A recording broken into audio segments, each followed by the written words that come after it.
නමෝ තස්ස භගවතු අරහතෝ සබ්බ ධම්මේසු අප්පටිහත ඥානචාරස්ස දස බලදරස්ස චතුවේසා රජ්‍ය විසරදස්ස සබ්බ සත්තුත්තමස්ස ධම්මිස්ස රස්ස ධම්ම රාජස්ස ධම්මස්සාමිස්ස තථාගතස්ස සම්බඤ්ඤුනෝ සම්මා සම්බුද්දස්ස නමෝ තස්ස භගවතෝ අරහතෝ සබ්බ ධම්මේසු අප්පටිහත ඥානචාරස්ස දස බලදරස්ස චතුවේසා රජ්‍ය විසරදස්ස සබ්බ සත්තුත්තමස්ස ධම්මිස්ස රස්ස ධම්ම රාජස්ස ධම්මස්සාමිස්ස තථාගතස්ස සම්බඤ්ඤුනෝ සම්මා සම්බුද්දස්ස නමෝ තස්ස භගවතු අරහතෝ සබ්බ ධම්මේසු අප්පටිහත ඥානචාරස්ස දස බලදරස්ස චතුවේසා රජ්‍ය විසරදස්ස සබ්බ සත්තුත්තමස්ස ධම්මිස්ස රස්ස ධම්ම රාජස්ස ධම්මස්සාමිස්ස තථාගතස්ස සම්බඤ්ඤුනෝ සම්මා සම්බුද්දස්ස සාදු සාදු සාදු.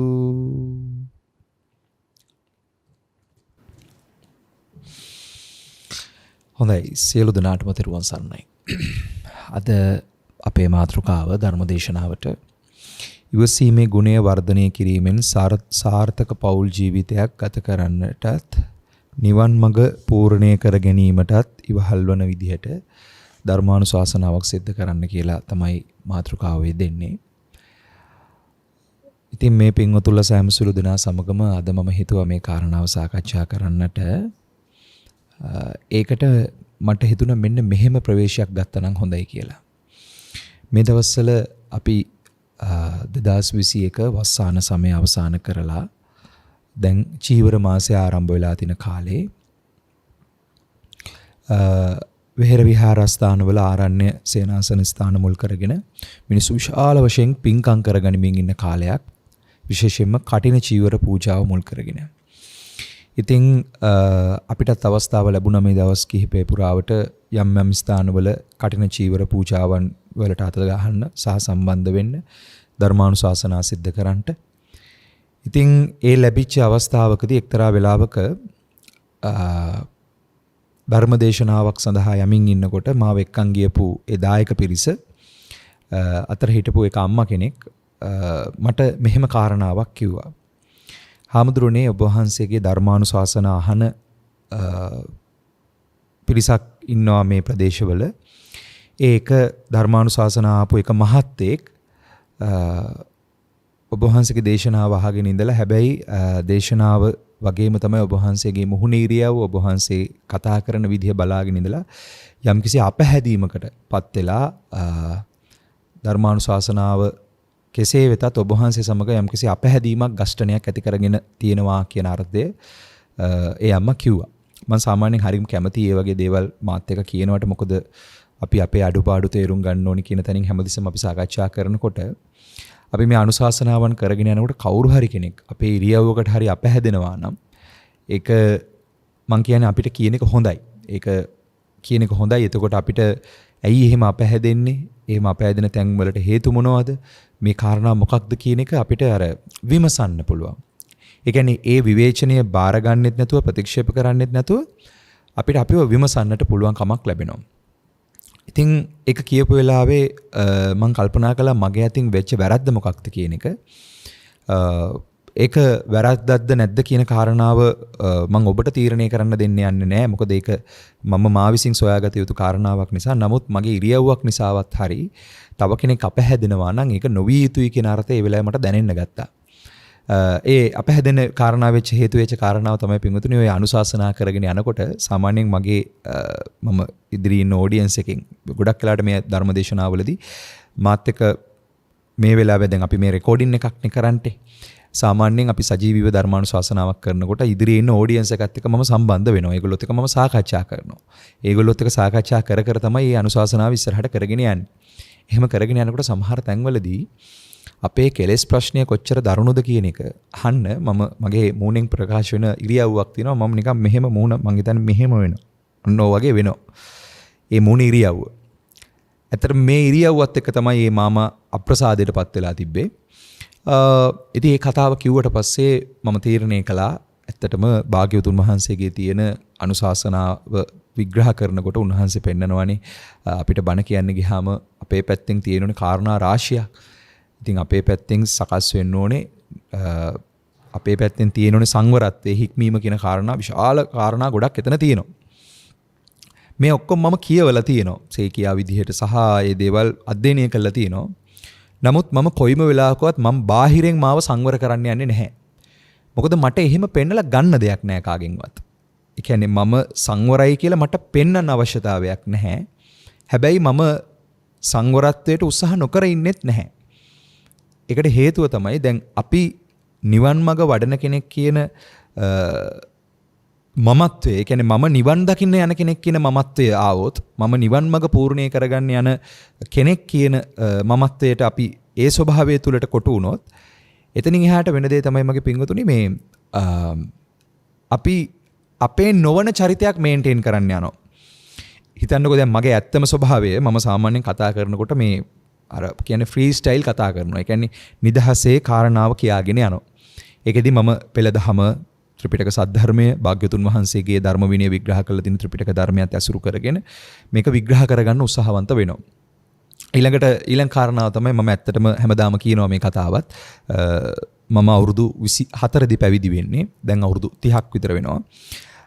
එතකොට ඒ පැවිදිච්ච දවස් ඉඳලා අපි හිටපු විහාරස්ථානයේත් ඒ වගේ ආරණ්‍ය සේනාසනත් ඇසුරු නිසුරු කරගෙන ධර්ම අපන්ට කල්යාණ මිත්‍ර වෙච්ච ගුරු ස්වාමීන් වහන්සේලාත් ඇසුරු නිසුරු කරගෙන පැවිදි ගුරුවරයන් වහන්සේලා යටතේ තමයි මේ ශික්ෂාව හදාගනිමින් ඉන්නේ. එතකොට ඒ යන ගමන් තමයි මේ නාලිකාවල ස්වාමීන් වහන්සේලාගේ ආරාධනාව පරිදි ඔය දැනෙන දේ ඔය ධර්ම මාර්ගයේ ප්‍රගුණ කරගෙන යනකොට ඔබ වහන්සේලාට ඔය දැනෙන අර්ථ ටික ඔය ගැඹුරට අපි පරිසරයක් හදලා දෙන්න මේ අර්ථය ලෝක සත්‍යයට කියලා දෙන්න මිනිස්සුන්ට මේ අසරණ වෙලා ඉන්න පිරිසට ධර්මයේ තියෙන ගැඹුර දකින්න කැමති පිරිසක් ඉන්නවනම් ඒ ඇත්තන්ට කියන්න කියන අර්ථයෙන් තමයි මේ ආරාධනාවක් ප්‍රමුඛ කරලා තමයි ඇවිල්ලා මේ අනුශාසනාවන් කරන්නේ.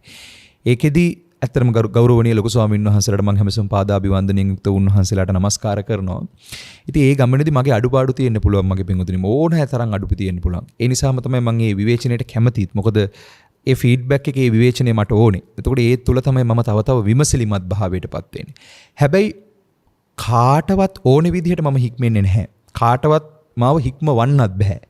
අඩුමතරමේ භාග්‍යවතුන් වහන්සේටවත් මාව හික්මවන්න බෑ. භාග්‍යවතුන් වහන්සේගේ ධර්ම විනය ගුරුවරයා කරගෙන හික්මීම කියන කාරණාවට නුවණස කියන අර්ථය යොදා ගන්න ඕනේ මගේ පැත්තෙන් මා විසින්. ඒ වෙනසා මම කල යුත්තක් තියෙනවා. මගේ අතින් විය යුත්තක් තියෙනවා. මා කල යුත්ත මොකක්ද කියන එක මට වැටහෙන තරමටම තමයි ඇත්තටම විය යුතු හික්මීම කියන කාරණාව ප්‍රකට වෙන්න ගන්න. භාග්‍යවතුන් වහන්සේගේ ශාසනයේ කායන සංවරෝ සාදු සාදු වාචාය සංවරෝ මනසා සංවරෝ සාදු සාදු සබ්බත් සංවරෝ කියන මේ ත්‍රිවිධ සුචරිතය කියන අර්ථය ඇත්තටම සුචරිතය කියන්නේ නිබ්බහණයට නමක්, ඈතර වීමට නමක්. එතකොට අසංවරය කියන්නේ මොකද්ද? මගේ පින්වතුනි අසංවරය කියන්නේ සසරට නමක්. මෙන්න මේ අසංවර වූ සාංශාරික වැඩපිළිවෙල කාය සංඛාරා කාය සංචේතනා, වචී සංඛාරා වචී සංචේතනා, මනෝ සංඛාරා මනෝ සංචේතනා කියන අර්ථයෙන් විවරණය වෙලා තියෙනවා. එතකොට මේ අසංවර වූ සංස්කාර වැඩපිළිවෙල විනිවිද යන ප්‍රඥාවට විනිවිද යන ප්‍රඥාව කියලා කියන්නේ අපි මතු පිටින් බාහිරින් බලලා ඉවර වෙලා තේරුම් ගන්න පුළුවන් එකක් නෙමෙයි. දැන් ඕකට හොඳම උදාහරණයක් භාග්‍යවතුන් වහන්සේගේ කාලේ හිටපු එක්තරා ස්වාමින් වහන්සේ කෙනෙක්. උන්වහන්සේ 7 අවුරුද්දෙන් අවබෝධයටපත් වෙච්ච බුදුහාමුදුරන්ගේ ශාසනය හරියටම අල්ලගත්ත කෙනෙක්. විනිවිද දකින්න නුවණ විදර්ශනා ප්‍රඥාව පහළ කරගත්ත උත්තමයන්න් වහන්සේ කෙනෙක්. මේ පුංචි හාමුදුරුවෝ කෙනෙක්. හැබැයි බොහොම පුංචි කාලේ තමන්ගේ කාරණාව කරගන්නවා. මේ වැඩේ ඉවර කරනවා. ඒ ස්වාමීන් වහන්සේ දවසක් මගේ පින්වතුනි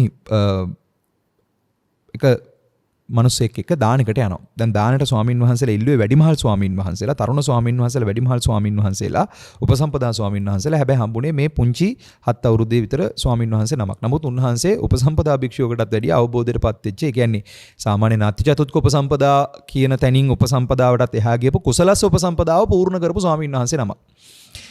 මේ ස්වාමින් වහන්සේ ඉතින් යනවා දැන් මෙහෙම. යනකොට මේ ස්වාමින් වහන්සේ එක්තරා මඩවලක් තියෙන තැනකින් මේ ලොකු මඩවලක් දැක්කා. මේකෙන් අතරම බැහැලා යන්න ඕනේ මලක්. ස්වාමීන් වහන්සේ ඈත තියා මඩවල දැක්කා. ටිකක් ලඟ වෙනකොටම ටිකක් වේගෙ වැඩි කරලා ටිකක් වේගෙන් පයින්නවර මඩවලින්. පැනට පස්සේ අර උපාසකයාට අපහැදීමක් ආවා. අපෝ කිසිම සංවරයක් නැති ස්වාමීන් වහන්සේ නමක්, කිසිම ගරුසරුවක් නැති ස්වාමීන් වහන්සේ නමක්, භාග්‍යවතුන් වහන්සේගේ ශ්‍රාවකෙක්වත් කියලා කියන්න බෑ කියලා අර චුටි අපහැදීමක් ආවා. දැන් අර ස්වාමීන් වහන්සේට ඒක දැනුණා. දැන් සාමාන්‍යයෙන් හිත පිරිසුදු වෙනකොට සත්‍ය අවබෝධයට මානස මෙහෙ වෙනකොට අපි ඉදිරියේ ඉන්න කට්ටිය අපිත් එක්ක පැහැදිමින් ඉන්නේ අපහැදිමින් ඉන්නේ කියන එක ඇත්තටම අපිට ඒක සංවේදීව දැනෙන්න ගන්නවා. ඒක සංවේදී වෙනවා. ඒ කාරණා දැනෙනවා අපිට. එතකොට මේ මට මගේ ජීවිතයේ මේ වගේ අත්දැකීම් මොන තරම් තිබිලා තියෙනවා. අර ස්වාමින් වහන්සේටත් ඒක දැනෙනවා. ඒ ස්වාමින් වහන්සේට දැනෙනවා මේ උපාසකයා මං ගැන අපහැදුනා කියලා මේ කරපු වැඩේ. ඊට පස්සේ ඒ ස්වාමින් වහන්සේ පැනලා යන්න තියෙන වලක් අහු වෙන කෙන සාමාන්‍ය පුංචි මඩ වලක් අහු වෙනවා. ඒකෙන් බහිනවා.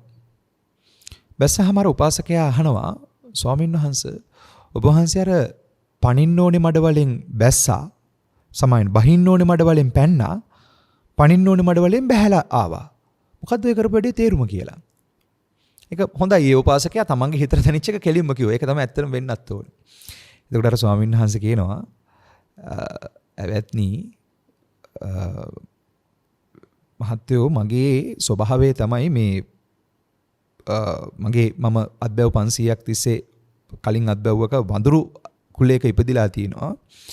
ඒ වඳුරු කුලයේ ගතිය අත්ෙන් අත්තට පයින් ස්වභාවය පැන යන ස්වභාවය ඒ ගතිය මට ඉතුරු වෙලා තියෙනවා. ඒක එනවා මගේ පස්සෙන් එනවා. ඒ කියන්නේ මගේ ගාව එක තියෙනවා. මම දැක්කා මගේ මේ වෙච්ච ඉරියව්වේ වැරද්දට ඔබ අපහැදුනා කියලා. ඒකට සමා වෙන්න. හැබැයි මෙහෙමයි කියලා අර ඒ කාරණාව කියනවා. ඒ කියන්නේ ඒ ස්වාමීන් වහන්සේ ඒ කාරණාව කියනවා. මේක අපහැදෙන්න කාරණාවක් නොවන වගත් තමන් වහන්සේ ඒ කාරණාව ඒ කියන්නේ මේ සංසාර විමුක්තිය කියන කාරණාව ප්‍රතිවේද කරලයි මේ ඉන්නේ කියන කාරණාවත් ඒ වෙලාවේදී අර උපාසකයට දැනෙන විදිහට කාරණාවක් විග්‍රහ කරනවා. දැන් මෙතන මට කියා ගන්න ඕනේ කාරණාව දැන් මම විමුක්තිය ප්‍රතිවේද කරලාද නැද්ද කියන කාරණාව නෙමෙයි ඔබට වැදගත් වෙන්නේ. තථාගතයන් වහන්සේගේ ධර්මයක් කවුරු හරි කෙනෙක් මම හැමදාම විශ්වාස කරන දෙයක් මේක. කවුරු හරි කෙනෙක් තථාගතයන් වහන්සේව අප කරලා තථාගතයන් වහන්සේගේ ධර්මය අප කරලා යමක් දේශනා කරනවා නම් ඒක මගේ පිංගුතුනි පිළිගන්නත් එපා ප්‍රතික්ෂේප කරන්නත් එපා. ඒක හොඳ විමසීමෙන් අහන්න. අපේ වගේ බෞද්ධ රටකට වෙලා තියෙන පොඩි සෝචනීය තත්ත්වයක් තියෙනවා. ඒ තමයි මතු පිටින් සිල් හොයන්න ගිහිල්ලා ඊටාම දරුණු ඛේදවාචකයක් මේ වෙනකොට ලංකාද්වීපේ පුරාවටම ව්‍යාප්ත වෙලා තියෙනවා. මේ මතු පිටින් සිල් දැන් ඉන්න පුළුවන් ස්වාමින් වහන්සේලා ඇත්තටම සීල ගුණ ධර්ම පූර්ණ කරපු මහා තෙරවරුන් වගේ. දැන් අර කතාවට කියනවානේ 60 වයස් ස්වාමින් වහන්සේලා. ඒ කියන්නේ අවබෝධයටපත් වෙලා කෙනෙක් වස් 60ක් විතර යනකොට තමයි අර 60 වයස් පිරුණු ස්වභාවයෙන් ඒ ස්වභාවයෙන් මම පෙළදහමේ දැකලා තියෙනවා සමහර පොන්චි හාමුදුරුවරු පොන්චි කාලෙම අවබෝධයටපත් වෙලා උන්වහන්සේලාගේ අර මහා තෙරවරුන්ගේ ස්වභාවය ප්‍රකට වෙන්න ගන්නවා කියලා. ඒක මගේ පිංගුතුනි වෙන්නේ අර මහා හික්මීමත් එක්ක. මේ සෝචිත්ත පරයාය දමනය කරන මහා හික්මීම නුවණත් එක්ක තමයි ඒ ස්වභාවය එළියට ප්‍රකට වෙන්න ගන්නේ. දැන් මම පෙළදහමේක දැකලා තියෙනවා. ඒ වගේම සමහර ස්වාමීන් වහන්සේලා ඉන්න අවබෝධය තියෙනවා. හැබැයි අර බාහිරට සංවරත්වයේ කියන කාරණාව සමහර තැන්වලදී ප්‍රකට නොවෙන්න පුළුවන්. ඒ වගේ තැන් මම දැකලා තියෙනවා. එතකොට දැන් අර අම්මා අර කතාව කිව්වට පස්සේ ඇත්තටම මට දැනෙච්ච දේ මම මේ කියන්නේ. මට දැනුනේ දැන් මගේ ඉරියව්වක් නිසා හරි තව කෙනෙක් අපහැදෙනවා නම් ඒක සිදු නොවිය යුත්තක් නේද කියන එක. ආන්නේ අර්ථයෙන් ඇත්තට මේ කාරණාව මම බොහෝම ගෞරවයෙන් ඉවසුවා. ඒ වගේ මේක බාරගත්තා. ඉවසලා මම මගේ පැත්තට නැඹුරු වුණා තවත්. ඒ නැඹුරු වෙනකොට මට දැනෙන්න ගත්ත දේ තමයි ඇත්තටම මේ ඉවසීම කියන කාරණාව ඔස්සේ අපි තමන්ගේ තියෙන කෙලෙස් ප්‍රශ්නය තේරුම් ගන්නත් ඒ වගේම අන් අය අපි කෙරෙහි එල්ල කරන විවේචන ඉවසීමෙන් යුක්තව දරාගෙනත් සංවරත්වයේ පිණිස හික්මීම පිණිස ඊතර වීම පිණිස ප්‍රතිපදාව පුරනවා හැර වෙන අපිට කරන්න දෙයක් නැහැ. එතකොට ඒ අර්ථයෙන් මේ ඇත්තටම මේ ධර්මානුශාසනා කරනවා කියන එක මේ අතිරේකව කරන වැඩක්. මේක මගේ පූර්ණ කාලීන වැඩපිළිවෙල නෙමෙයි. ධර්මානුශාසනා කරනවා කියන එක මා අතිරේකව කරන වැඩපිළිවෙලක්. ඒකෙදි අපේ අතින් මම මුලින්ම අද දේශනාවට කලින් මේක මතක් කරන්න ඕනේ කියලා හිතුණා. අපේ අතින් අනන්ත අපරිමාණ ඉරියව්වල වැරදි පාව වෙන්නට පුළුවන්. ඒකට අපිට 100,000 වාරයක් සමා වෙන්න අපි ඒ වැරදි නිවැරදි කර ගැනීමට උත්සාහවන්ත වෙනවා. ඒක ඒ විදිහට ඒ වැරදි නිවැරදි කරගෙන මේ ඔබට මේ අනුශාසනාව අපිට පුළුවන් ආකාරයෙන් සිද්ධ කරන්න අපි උත්සාහවන්ත වෙන්න. ඒකෙදි අර මට මුලින් කියා ගන්න ඕනේ කාරණාව අපේ අඩුපාඩුවක් දැක්කොත් ඒක අපිට කියන්න. ඒක ඉතාම වටිනවා මගේ පින්වතුනි. ඒක අපිට කියන තරමටම තමයි අපිට තව මේ කතාව විමසන්න පුළුවන් ඉන්නේ. මොකද භාග්‍යවතුන් වහන්සේගේ ධර්මයේ තියෙන්නෙම විමස බලන්න. මේ සංවරත්වය හදන්න තියෙන්නේ අර හිර කරලා, තද කරලා, බල කරලා කරන එකක් නෙමෙයි. භාග්‍යවතුන් වහන්සේ අම්මා කෙනෙක්, තාත්තා කෙනෙක් වගේ, ඒ වගේම හොඳ ගුරුවරයෙක් විදිහට උන්වහන්සේ අපිව හික්මවන්නට අවශ්‍ය කරන පරිසරය හදලා තියෙනවා. ඒ පරිසරය තුල අපි හික්මනවා නම් භාග්‍යවතුන් වහන්සේ සමග අර තමන්ගේ හදවතට මේක දැනිලා ඕනේ හික්මෙන්න. නැතුව අපි මතු පිටින් අපිව හික්මවන්න ගියොත් එතන වෙන වැඩේ තමයි මගේ පින්වතුනි. ඇත්තටම අපිට අනර්ථයක් කරගන්න තියෙන අවස්ථා වැඩි කියලායි මම හිතන්නේ. ඒ නිසා හික්මීම කියන කාරණාව බාහිරින් බලලා ඇත්තටම මනින්න යන්න එපා. ඒක කරන්න අමාරුයි. නමුත් ඔබ අපගේ ඉරියව්වක හරි වැරද්දක් දැක්කොත් ඒක අපිට කියන්න. ඒක අපිට කියන තරමටම ඇත්තටම හරිම වටිනවා. මම හරිම කැමතියි මේ දේවල්ට. මොකද වැඩිහිටියෝ විදිහට දැන් අපි සාමාන්‍ය සම්මතය තුල අපි තරුණ දරුවනේ. ඇත්තටම මං කියවනේ ඉස්සෙල්ලත් මට තාම අවුරුදු දැන් 30කට කිට්ටුයි. එතකොට අපේ අඩුපාඩු තියෙනවා. අපේ අඩුපාඩු ටික අපි හදා ගන්න ඕනේ. එතකොට ඒ අඩුපාඩු ටික හදාගෙන යන්න තමයි මේ විදිහට විවෘතව සාකච්ඡාවක් මේ ප්ලැට්ෆෝම් එකක් හදාගන්න try කරන්නේ. ඒක ඇතුලේ ඔබ අපිට පූජා කරන දේවල්වත් ඔබ අපිට මේ දෙන කිසිම ලාභ කීර්ති ප්‍රශංසාවක් මට නම් ඇත්තටම අදාළ නැහැ. එකම දෙයයි අදාළ වෙලා තියෙන මගේ පින්වතුනි, ඒ තමයි ඔබ අපේ දකින අඩුපාඩු විවේචනය කරන්න ඒක අපිට කියන්න. ඒක අපිට පෙන්වන තරමටම අපිට ඇත්තටම ඊටාම උපනිශ්‍රේ. දැන් මේ මාමට ඒ අර්ථයෙන් මම ඒ මගේ අඩුපාඩුව දැකපු සහ ඒක සම්බන්ධව එතුමාගේ පැත්තෙන් යම් කිසි ගැටීමක් හෝ ඇති වෙලා එතුමා අපිට ඒක කියූප එක සම්බන්ධව අපි ඇත්තටම සතුටටපත් වෙනවා. ඒක අපිට තවත් අපිට අපි සම්බන්ධව තවත් විමසා ගැනීම පිණිස ඒක අපිට කමටහනක් විදිහට තමයි අපි ඇත්තටම සලකන්නේ. ඉතින් ඒ අර්ථයෙන් මේ අර්ථය දැනිලා එදා කොහොම හරි එදා අපි ඒ ගමන යනකොට ඒ නිවසට ගිහිලා ඒ ධර්මානුශාසනාව සිද්ධ කරන්න හැකියාවක් ලැබුණා. ඉතින් ඒ අනුශාසනාව තුළ අපේ ජීවිතේට ඇත්තටම මම හැමදාම කියන කාරණාවක් තමයි මේ මම අනිත් අයට බණ කියන්නේ නැහැ. මම බණ ටික මටම තමයි කියාගන්නේ. මොකද ඉදිරියෙන් ඉන්න පිරිස මේ බණ අහනවද නැද්ද කියන එක මම දන්නේ නැහනේ. සහ මේ ධර්මයේ මොන විදිහට බාර ගන්නවද කියලා මම දන්නේ නැහනේ. ඒක නිසා මම පුළුවන් තරම් භාග්‍යතුන් වහන්සේගේ අවවාද මතක් කරන හැම වෙලාවකම ඒ අවවාදයන් මා තුළටම තමයි මටම තමයි මම කියාගන්නේ. මොකද ඒක ඇතුලේ මම ටිකින් ටික මටම දැනෙනවා ඒ අඩුපාඩු ටික නිවැරදි කරගෙන ටිකින් ටික ඉස්සරහට යනවා කියන එක.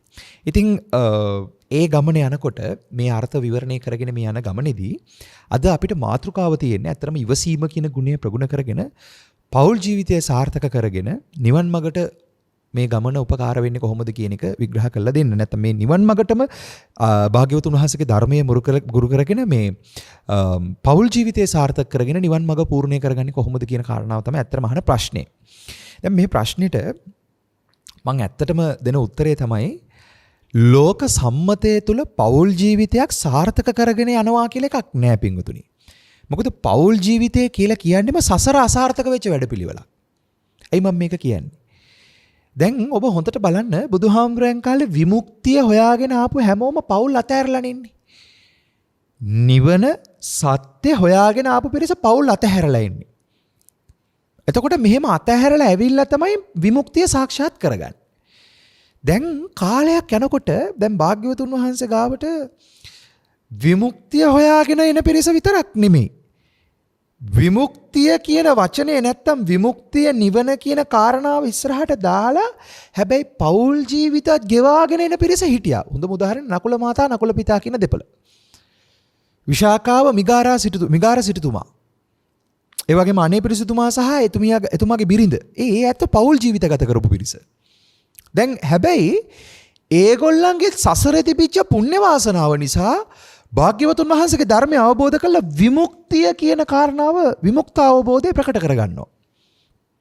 දැන් මේ කාරණා සමස්තයත් එක්ක භාග්‍යවතුන් වහන්සේගේ දේශනාව අධ්‍යයනය කරනකොට මගේ පින්වතුනි මට පේන එක කාරණාවක්. ඒ තමයි දැන් ගිහි වතක කවුරු හරි ධර්ම මාර්ගය ප්‍රගුණ කරගන්න මහන්සි වෙනවා නම් ඒ මහන්සි වෙන පිරිසට ඒ ගමන යන්න අවශ්‍ය කරන වට පරිසරය බුදුහාමුදුරුවෝ පෙන්නනවා. ඒකෙදි ස්වාමියක් බිරිඳක් විදිහට පෞල් ජීවිතයක් ගත කරනවා නම් භාග්‍යවතුන් වහන්සේ කියන්නේ සමසීලය දියුණු කරන්න. කියන්නේ දෙදෙනාම තමන්ගේ සංවරත්වය දියුණු කර ගැනීමට දෙදෙනාට උපකාර වෙන්නේ. ඒකෙදි දකින්න හොඳත් කියන්න අඩුපාඩුවක් දැක්කොත් ඒකත් අර පුද්ගලයා විවේචන කරන අර්ථයෙන් නෙමෙයි. එයාට ඒ අඩුපාඩුව පෙන්නලා දීලා එයාට ඒක හදාගන්න උදව් කරන්න. කරුණාවෙන් දයාවෙන්. අන්න දෙදෙනාටම සංවරත්වය දියුණු කරගන්නට සමසීලයක් දියුණු කරගන්නට දෙදෙනාට උදව් කරගන්න කියන කාරණාව. ඒක පෞල් ජීවිතයක් ගත කරන ස්වාමියෙක්ට බිරිඳෙක්ට අනිවාර්යයෙන්ම තියෙන කාරණාවක්. දෙදෙනාට එකිනෙකාට උදව් කර ගැනීම. සමසීලයක් දියුණු කරගන්න උපකාර කරන්න. ඊළඟට සම සද්ධාාවක්. මොකද්ද මේ සද්ධාව කියන්නේ? භාග්‍යවතුන් වහන්සේ කෙරෙහි සද්ධාව, ධර්මයේ කෙරෙහි සද්ධාව, ආර්ය මහා සංඝරත්නය කෙරෙහි සද්ධාව. මේ සද්ධාව දියුණු කරගන්න එකිනෙකාට උදව් කරන්න කියන අර්ථය. සමසීලයක්, සමසද්ධාවක්, සමත්‍යාගයක්. සමත්‍යාගයක් කියන්නේ දැන් මහත්යා දාණයට කැමති නම්, අතහරින්න කැමති නම්, දීමට කැමති නම් ඒකට නෝනට උදව් කරන්න කියලා කියනවා. නෝන අත්හැරීමට කැමති නම්, දීමට කැමති නම් ඒකට උදව් කරන්න කියලා කියනවා. එතකොට නෝන මහත්යාට, මහත්යා නෝනට සමසීල සමත්‍යාග දියුණු කරගන්න උදව් කරන්න. භාග්‍යවතුන් වහන්සේ කෙරෙහි සද්ධාවෙන්, ධර්මයේ කෙරෙහි සද්ධාවෙන්, ධර්ම ආවාද අනුශාසනා කෙරෙහි සද්ධාවෙන්. ඒ සද්ධා ගෞරවයෙන් යුක්තව එකිනෙකා කෙරෙහි විශ්වාසයෙන් ගෞරවයෙන් ප්‍රතිපදාව පුරන්න. සමසීල සමත්‍යාග. ඊළඟට ප්‍රඥාව. දැන් ප්‍රඥාව කියන කාරණාව වෙන්නේ සාකච්ඡා බික්කවේ පඤ්ඤා වේදිතබ්බානේ. දැන් මම හැමදාම විශ්වාස කරන කාරණාව තමයි දැන් මගේ උපාධ්‍යාචාර්යින් වහන්සේලා මාව පැවිදි කරපු ගුරු ස්වාමීන් වහන්සේලාත් එක්ක මම නිරන්තරව කතා කරන්නට ඕනේ. මගේ හිතට දැනෙන අඩුපාඩු මම කියනවා ගිහිල්ලා උන්වහන්සේලාට. උන්වහන්සේලාගේ දැන් කෙලෙස් ප්‍රශ්නය සම්පූර්ණ ඉවර කරපු පිරිසක් නෙමෙයි අපිට හම්බෙන්නේ. එතකොට අපිට අපේ උපාධ්‍යාචාර්යින් වහන්සේලාත් එක්ක අපි සාකච්ඡා කරනවා. උන්වහන්සේලා මගේ අඩුපාඩු කියනවා. මම උන්වහන්සේලාගේ අඩුපාඩු සාකච්ඡා කරනවා. ඒක සාකච්ඡාවක්. ඒ සාකච්ඡාව කරන්නේ එකිනෙකාව ඝට්ටණය කරගන්න නෙමෙයි. අනික අනේකාව වර්ණනා කරලා ඉවරලා ලකුණු දාගන්නත් නෙමෙයි. මොකද ඒක අදාළ නැහැ. වෙන්න ඕන එකම කාරණාව තමයි එකිනෙකාට ගරුත්වයෙන් හැබැයි කෙලෙස් ප්‍රශ්නය, කෙලෙස් වැරද්ද කතා කරගන්න මහන්සි වෙන එක. ඒ අර්ථයෙන් මගේ ප්‍රධාන ආචාර්යින් වහන්සේ භාග්‍යවතුන් වහන්සේ, ඊළඟට මා සලකන මගේ ධර්ම මාර්ගයේ උපාධ්‍යාචාර්යින් වහන්සේ සාරිපුත්ත වහන්සේ, සාරිපුත්ත මහරහතන් වහන්සේ. එතකොට මම ප්‍රධාන තන්හි තබලා තියෙන මගේ ආචාර්යින් වහන්සේ භාග්‍යවතුන් වහන්සේ, උන්වහන්සේගේ ධර්මය, ඒකට මම ගුරු කරගන්න උපාධ්‍යාචාර්යින් වහන්සේලා දෙනම තමයි සාරිපුත්ත මහරහතන් වහන්සේ, මුගලන් මහරහතන් වහන්සේ. උන්වහන්සේලාගේ ජීවිත කතාවත් එක තමයි උන්වහන්සේලාගේ චරිත කතාව සහ උන්වහන්සේලාගේ ධර්මය උන්වහන්සේලා ප්‍රගුණ කරපු ඒ කාල සීමාවේ වෙච්ච කතා සහ ඒවා ඇතුළෙන් තමයි මගේ ජීවිතේට මම ගොඩාක් අර්ථ එකතු කරගන්නේ. එතකොට ඒ අර්ථයෙන් මගේ භාග්‍යවතුන් වහන්සේ තමයි මගේ මූලික ආචාර්යින් වහන්සේ, ඊළඟට උපාධ්‍යාචාර්යින් වහන්සේ සාරිපුත්ත මහරහතන් වහන්සේ, මුගලන් මහරහතන් වහන්සේ. ඒක තමයි භාග්‍යවතුන් වහන්සේගේ අවවාදයත්. භික්ෂුන් වහන්සේලාට අප්‍රමාදීව නිවන් මඟ පූර්ණේ කරගන්න යන ගමනේදී ශ්‍රාවක පාරමිතාව සම්පූර්ණ කරපු සාරිපුත්ත මොග්ගල්ලාන කියන මහා උත්තමයාණන් වහන්සේලව තමයි ගුරුතන්හි තියාගන්න කියලා කියන්නේ. එතකොට එතනින් භාග්‍යවතුන් වහන්සේ මූලිකයි, සාරිපුත්ත මහරහතන් වහන්සේ සහ මුගලන් මහරහතන් වහන්සේ තමයි උපාධ්‍යාචාර්යින් වහන්සේ බවට පත් වෙන්නේ.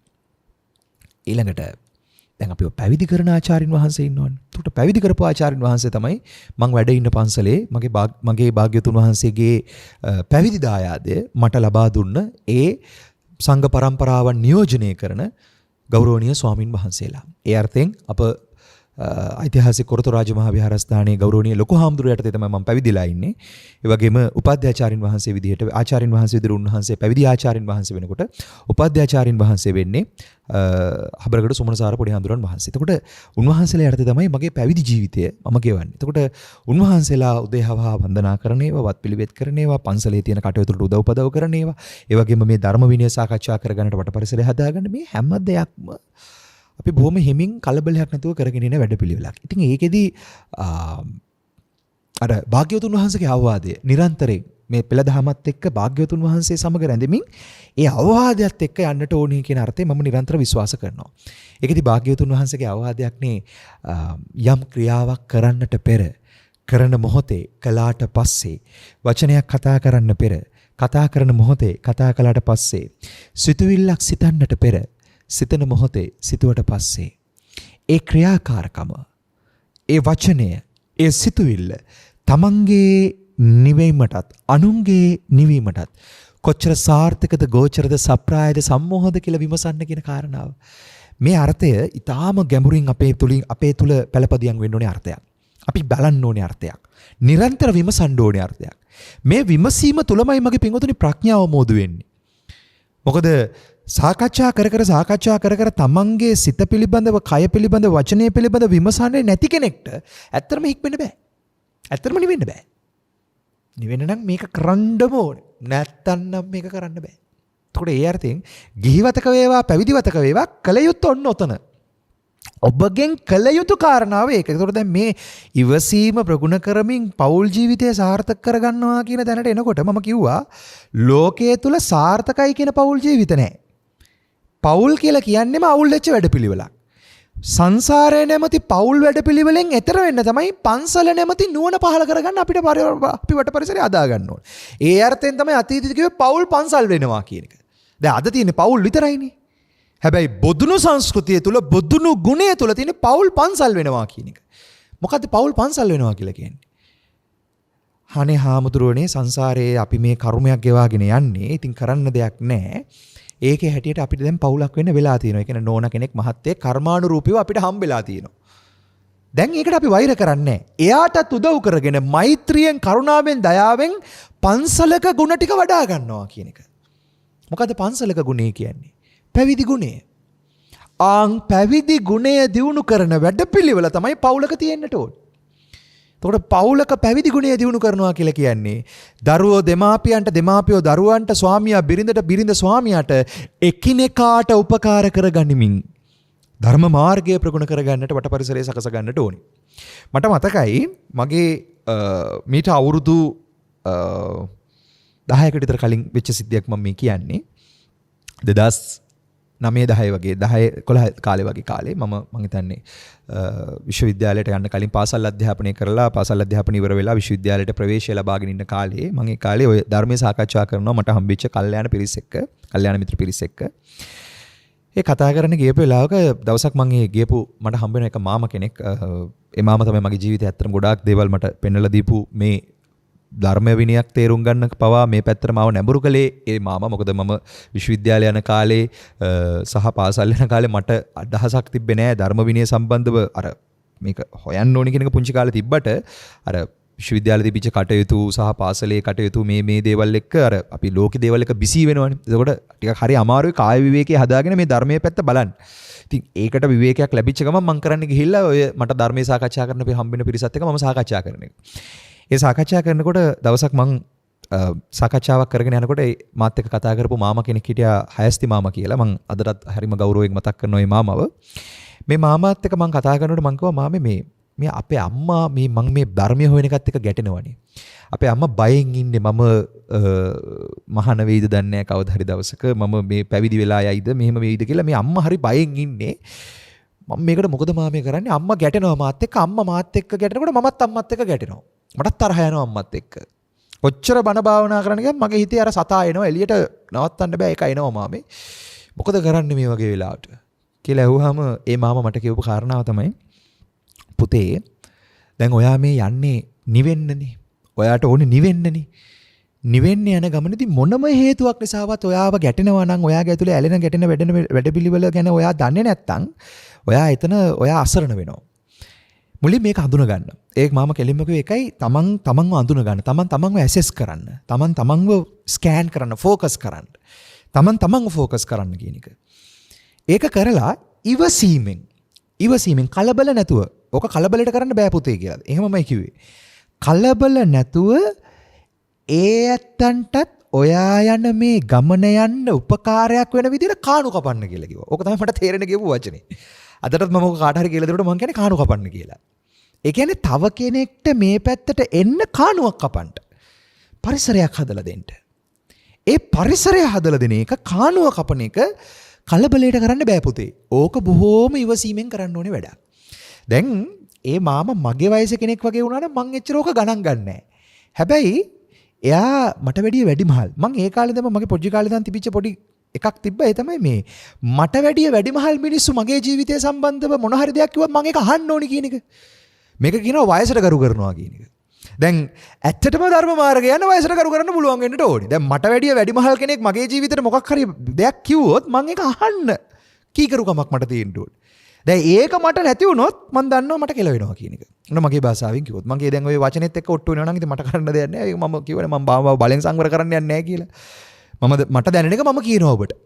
එතකොට ඒකෙදි මම නැවත කියනවා මේ වචනත් එක්ක ඔට්ටු වෙලා වැඩක් නැහැ. මේ කතාව අහගෙන ඒකේ අදහස හොයන්න ඔබ.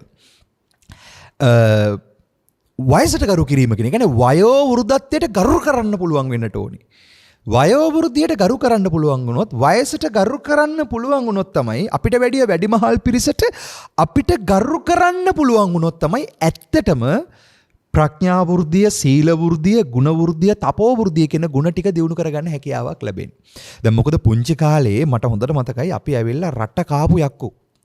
අපේ පුංචි කාලේ අපි දීපු ගේම් අපිට හොඳට මතකයි. ඒ පුංචි කාලේ අපි කරපු වැඩ. දැන් හැබැයි මගේ අම්මා තාත්තා ඒ වගේම අප වටා හිටපු ඥාති පරපුර ඒ වගේම තමයි මට හම්බෙච්ච ගුරු ස්වාමීන් වහන්සේලා දහම් පාසලේ ඒ වගේම වෙහෙරේ ඒ වගේම දහම් පාසලේ ගුරුවරු මේ හැමෝම දිහා බලාගෙන තමයි අපි හැදුනේ. ඒ වගේම පාසලේ හම්බෙච්ච ගුරුවරු ඒගොල්ලන්ගේ හොඳ දේවල් අපේ ජීවිතේට ගන්න තියෙන හොඳ දේවල් ටික මම එකතු කරගත්ත පුංචි කාලේ ඉඳලම. උදාහරණයක් කිව්වොත් පෙනේරයක් නොවි කුල්ලක් වුණා. ජීවිතයට ගාවිති හොඳ දේවල් ටික. මොකද මේක කරන්න ඕනේ කියන්නේ මොකද ලෝකයේ විවිධාකාර හොඳ නරක තියෙනවා. විවිධාකාරයෙන් හොඳ නරක ප්‍රකට වෙනවා. අද හොඳ කට්ටිය හෙට නරක වෙනවා. අද නරක කට්ටිය හෙට හොඳ වෙනවා. මේක තමයි ලෝක ස්වභාවය.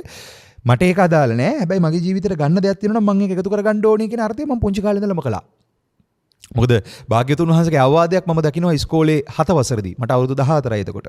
දකපු අවවාදය තමයි මේ වඩා වැදගත් වන්නේ අනුන්ගේ අඩුපාඩු සොයන එක නෙමෙයි තමන්ව සොයා ගැනීමයි කියන එක. ඒ අවවාදය ගුරු කරගෙන තමයි මම ධර්ම මාර්ගයක් ප්‍රගුණ කරන්න පටන් ගන්නේ. ඉස්කෝලේ 14දී අවුරුදු 14දී වයස අවුරුදු 14දී ඉස්කෝලේ 7 වසරේදී. ඉතින් එහෙම ආපු ගමනේදී හම්බෙච්ච විවිධාකාර පිරිස් ධර්ම විනය ඇසුරු කිරීම පොත්පත් කියවේ මේ හැම දෙයක් එක්කම තමයි අද මොන හරි දහමක් කියනෝ නම් ඒ ධර්මයේ තියෙන ගැඹුර ඔබට කියලා දෙන්න අත්දැකීමත් එක්කයි විග්‍රහ කරන්නේ. එතකොට මට දැනිච්ච දේත් එක්කයි මම ඔබත් එක්ක සාකච්ඡාව ගෙනියන්නේ. මට නොදැනුණු දේවල් මම අවබෝධ නොකරපු දෙයක් මම ඔබට කියන්නේ නැහැ. අවබෝධ වෙලා තියෙන දෙයක් එක්කයි සාකච්ඡාව ඉස්සරහට අරන් යන්නේ. ඒකෙදි කවුරු හරි කෙනෙක් වැඩි හිටියෙක් මට මගේ අඩුපාඩුවක් පෙන්නුවොත් මට ඒක අහගන්න කීකරුකමක් නැත්තම් මම දන්නවා මට කෙලවෙනවා කියලා. ඒ කියන්නේ සංසාරේ තව අනාථ වෙනවා කියන එක මම දන්නවා. හැබැයි එහෙමයි කියලා හැම වැඩිහිටියොම කියන එක මම අහන්නෙත් නෑ. මොකද සමාජින බොහෝ වැඩිහිටියෝ දැන් අර මාමා මගේ වාසනාවට මට හම්බෙලා මගේ ජීවිතේ පුතේ මේ ගමනේ යන්න කියලා මට මාම නැඹුරු කරපු නිසානේ මම මේ ගමන අද ඇත්තටම ලොකු උපනිශ්‍රයක් වුණානේ එතන මට.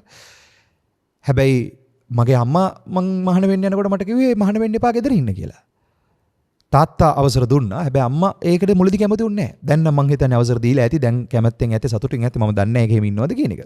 හැබැයි එදා මට මතකයි අපේ අම්මා මට කිව්වේ කසාද බැඳලා ළමෙක් හදාගෙන ඒ කටයුතු කරන් ඉන්න කියලා.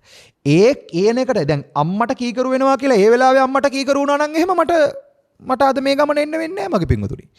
එහෙනම් කොහේ හරි ඔබ වගේ පෞල් බරක් කරගහගත්ත පුදුම කට්ටක් කන මිනිස්සෙක් කියලා ඉන්නවා මාත් එහෙනම්. අද පැවිද්දේ සෝය මම විඳිනවා. භාග්‍යවතුන් වහන්සේගේ මේ මහා පැවිද්දේ දායාදේ දුර්ලභා පබ්බජ්ජා. ඒක දුර්ලභමයි මගේ පිංගුතුනි. ඒක ඇත්තටම දුර්ලභයි ඒ කාරණාව. මේ දුර්ලභ වූ පැවිද්දේ වටිනාකම අපි ඇත්තටම ජීවිතයට එකතු කරගන්න ඕන නම් ඒකට ප්‍රතිපදාව පුරන වැඩපිළිවෙල කරන්න තියෙන ගිහිවතේ ඉඳගෙනමයි. ගිහිවතක ඉඳගෙනයි පැවිද්දට වට පරිසරය හදා ගන්නට ඕනේ. නැතුව අර කලබලයට පැවිදි වෙලා මේක කරගන්නවා මෙහෙමයි කියලා එහෙම කලබලයට මේක කරන්න බෑ මගේ පිංගුතුනි. මේක බොහොම හැමින් පැවිද්ද කියන තැනට කියන්නේ කය පැවිදි කරනවා කියන තැනට එන්න හිත පැවිදි කරලා පූර්ණ කරගන්න පුළුවන් නම් ඊටාම වටිනවා. එතෙන්ට ආවට පස්සේ කය පැවිදි කරන තැනකට ආවොත් හරිම යහපතක් සිද්ධ වෙන්නේ. ඒ අර්ථයෙන් තමයි දැන් සමහර මගෙන් අහන කාරණාවක් තියෙනවා හාමුදුරනේ ඔබ වහන්සේ මේ පැවිදි වීම ප්‍රොමෝට් කරන්නේ නැහැ. මම කියනවා මම පැවිදි වීම ප්‍රොමෝට් නොකර පැවිද්ද ප්‍රොමෝට් කරනවා. මොකක්ද ඒ කිව්වේ? පැවිදි වීම ප්‍රොමෝට් නොකර. ඒ කියන්නේ කය පැවිදි කරන එක ප්‍රොමෝට් කරන්නේ නැහැ. හැබැයි හිත පැවිදි කරන එක ප්‍රොමෝට් කරනවා. ඇයි ඒ? හිත පැවිදි කරන කෙනාට කය පැවිදි කරගන්න නිකම්ම වට පරිසරය හැදේවි. එහෙම ඒ කාරණාව සිද්ධ වෙන්නේ. මොකද හිත පැවිදි කරනවා කියන්නේ ආ පුණ්‍යර්ධිය මතු කරගන්නවා. සත්‍ය අවබෝධයට වට පරිසරය හදා ගන්නවා. පුණ්‍ය ශ්‍රේෂ්ඨය මතු කරමින් බුද්ධ ශ්‍රේෂ්ඨය අවබෝධ කරගන්න සත්‍ය අවබෝධය මතු කර ගැනීම පිණිසම මහන්සි වෙනවා. ඒ වැඩපිළිවෙල තුල එයා බොහොම ඉවසීමෙන් හෙමින් ඒ ගමන යන්නට ඕනේ. එතකොට උනන්දුව තියෙන්න ඕනේ කාරණාව සාක්ෂාත් කර ගැනීම පිණිස සත්‍ය අවබෝධය පිණිස ඒ අවබෝධය පිණිස තියෙන ප්‍රතිපදාව බොහොම හෙමින් ප්‍රගුණ කරන්නට ඕනේ. මේක කලබලයට ප්‍රගුණ කරන්න ගියොත් එහෙම වෙන්නෙම මහා විනාශයක්. ඒ විනාශය නොවෙන්න ඒ අවබෝධය මතුවෙන්න භාග්‍යවතුන් වහන්සේගේ අවවාදය තමයි අර කියපු කාරණාව. තමන්ගේ සිත කය වචනය කියන තොන්දොර පිළිබඳ විමසලිමත් වීම. තමන් පිළිබඳ විමසලිමත් වීම. අනුන්ගේ අඩුපාඩුවක් දැක්කත් ඒ අඩුපාඩුව තුල පුද්ගලයව නෙමෙයි කෙලෙස් ප්‍රශ්නය දැකලා කෙලෙස් ප්‍රශ්නයම දැක ඒ කෙලෙස් ප්‍රශ්නය තමන් ගාවත් යෙදෙන්න පුළුවන් හැකියාව තියනවා නේද කියන එක අවංකව විමසන එක. අන්න බාහිර සහ අභ්‍යන්තර දෙපැත්ත විමසන වැඩපිළිවෙල. ඒකෙන් ප්‍රමුඛස්තය දෙනුනේ බාහිරට නෙමෙයි ප්‍රමුඛස්තය දෙනුනේ අභ්‍යන්තර වැඩපිළිවෙල විමසන්න. අභ්‍යන්තරික ක්‍රියාවලිය විමසන කෙනාට තමයි බාහිර ක්‍රියාවලියත් හොඳට විමසන්න පුළුවන් හැකියාව ලැබෙන්නේ. ඇත්තටම දැන් පන්සලේ ඉන්නකොට පන්සලේ ඉන්න අනිත් අයට වැඩිය මට ඒගොල්ලන්ගේ අඩුපාඩු පේනවා. පන්සලේ ඉන්න බොහෝ දෙනෙක්ගේ අඩුපාඩු මට පේනවා. හැබැයි මම කියන්නේ නැහැ. සමහරවිට දැක්කම කට වහගෙන ඉන්නවා. අවස්ථාව ලැබුණාම කියනවා මෙන්න මෙහෙම ප්‍රශ්නයක් තියෙනවා පොඩ්ඩක් බලන්න කියලා. ඒක කියන්නේ ඔයි මේක හදාගනින් ඔයි මේ සමස මෙහෙම වෙන්න ඕනේ කියලා අර බලෙන් හදවන තැනකට නෙමෙයි. මේ සංසාරයේ තියෙන භයානකසම සහ කෙලෙස් ප්‍රශ්නය තේරුම් අරගෙන මේක හැදෙන්න කියන අර්ථයෙන්. භාග්‍යවතුන් වහන්සේගේ ධර්මය බලන්ට කියන අර්ථයෙන්. ඒ අර්ථයෙන් විහාරස්ථානයේ ස්වාමින් වහන්සේ නමකට වේවා. ඒ වගේම තමයි මට හම්බෙන ගිහි පිරිසකට වෝ වේවා. යම්කිසි අවවාදයක් හෝ අනුශාසනාවක් කරනවා නම් ඒක කරන්නේ වාදෙනු පරහට තමා සම්මතයේ පිහිටා කියන තැනම මතු කරගන්න ඕනේ කියන තැනින්. එතකොට ඒ අර්ථයෙන් දැන් මම දැන් මේ අවවාදයේ ගැඹුරට තව ඔබට විග්‍රහය යනවා නම් මට සිද්ධ වෙනවා භාග්‍යවතුන් වහන්සේ ධර්මයක් දේශනා කරන්න කියනකොට ධර්මානුශාසනාවක් කරනවා කියන තැනට එනකොට තියෙන සේකියා ටික සියල්ල ආරක්ෂා වෙන විදිහට දේශනාව කරන්න. ඒකෙදි මට තියෙන සීමාව බොහොම ඒ කියන්නේ මට මේ විදිහට කතා කරන්න තියෙන අවස්ථාව බොහොම සීමා වෙනවා. මොකද වටාපත අතට දීලා මේ වටාපතින් මෙහෙම මුහුණ වහගෙන කතා කරන්න ඕනේ. මෙහෙම මුහුණ වහගෙනයි කතා කරන්න ඕනේ. හරියට බණපදේ කියන නම් මම මේ කියන එක බලන්න ඕන නම් ඔයාලට නාවුවේනේ අරියදම්ම ලොකු ස්වාමීන් වහන්සේව දිහා බලන්න. උන්වහන්සේ මෙන්න මෙහෙම කතා කරන්නේ. නාවුවේනේ අරියදම්ම ලොකු ස්වාමීන් වහන්සේ. ඒ අර සේකියාවට අනුගත වෙලාම උන්වහන්සේ දේශනාව කරන්නේ. වටාපතින් මුහුණ වහගෙන ඒ ධර්මයේ කියන්නේ. ඒ බණපද ඇතුලේ මහා ගැඹුරු කාරණා කියවෙනවා. හැබැයි අද බොහෝ දෙනෙක්ට ඒව ඇහෙන්නේ නැහැ. මොකද මුහුණ වහගෙන මෙහෙම බණ කිව්වහම ඉස්සරහා ඉන්න බොහෝ දෙනෙක් ඒකට කන යොමු කරන්නේ. ඇත්ත කතාව ඒක. බොහෝ වෙලාවට ඒ බණ අහගෙන ඉන්න කට්ටිය ඒක නිකන් ඔහේ අහන්නම් වාලේ අහගෙන ගිහිල්ලා ඒ කියපු එක ඇහිලා නැහැ. අහන්නම් වාලේ අහලා තියෙන්නේ. ඉතින් ඒ ගෞරවනීය ලොකු ස්වාමීන් වහන්සේලා දිහා බලාගෙන අපිට හැදෙන්න ගොඩක් දේවල් තියෙනවා. හැබැයි මම බලෙන් ඒක හදන්න යන්නේ නැහැ පින්වතුනි. මොකද මට බලෙන් හික්මන අවශ්‍යතාවයක් නැහැ. කාටවත් මම හික්මන කෙනෙක්, මම නිවන් දකින්න කෙනෙක්, මම ඊතර වෙන්න මහන්සි වෙන කෙනෙක් කියලා පෙන්න ගන්න මට උවමනාවක් නැහැ. මොනව පෙන්නලා ගන්නද? මොනව ලබන්නද? භාග්‍යවතුන් වහන්සේගේ දේශනාවේ පැහැදිලිවම තියෙනවා ලාභ කීර්ති ප්‍රශංසා දරුණුයි මහරණි මේවා අසුචි වගේ. බුදුහාමුදුරුවෝ කියනවා පැහැදිලිවම මේ සමාජයෙන් එන වර්ණනා ප්‍රශංසා ලාභය මේවා අසුචි විදිහට දකින්න වැඩක් නැහැ. එතකොට එතෙන්ට දැකෙන්න නම් ඊට වැඩිය වටින එකක් ගැන මට අදහසක් තියෙන්න බෑ. සසරේ තියෙන නොවටිනාකම දැනෙන තරමටම තමයි නිවනේ තියෙන වටිනාකම අනුලෝමක් ශාන්තිය සම්මත්ත නියාමය විවරණය වෙලා ඉන්නේ. ඒ අර්ථයෙන් මොනම අවස්ථාවකවත් මගේ පින්වතුනි මම මාව බලෙන් හික්මවන්න යන්නේ නැහැ. හික්මීම මා තුලින් නැගිච්චාවේ.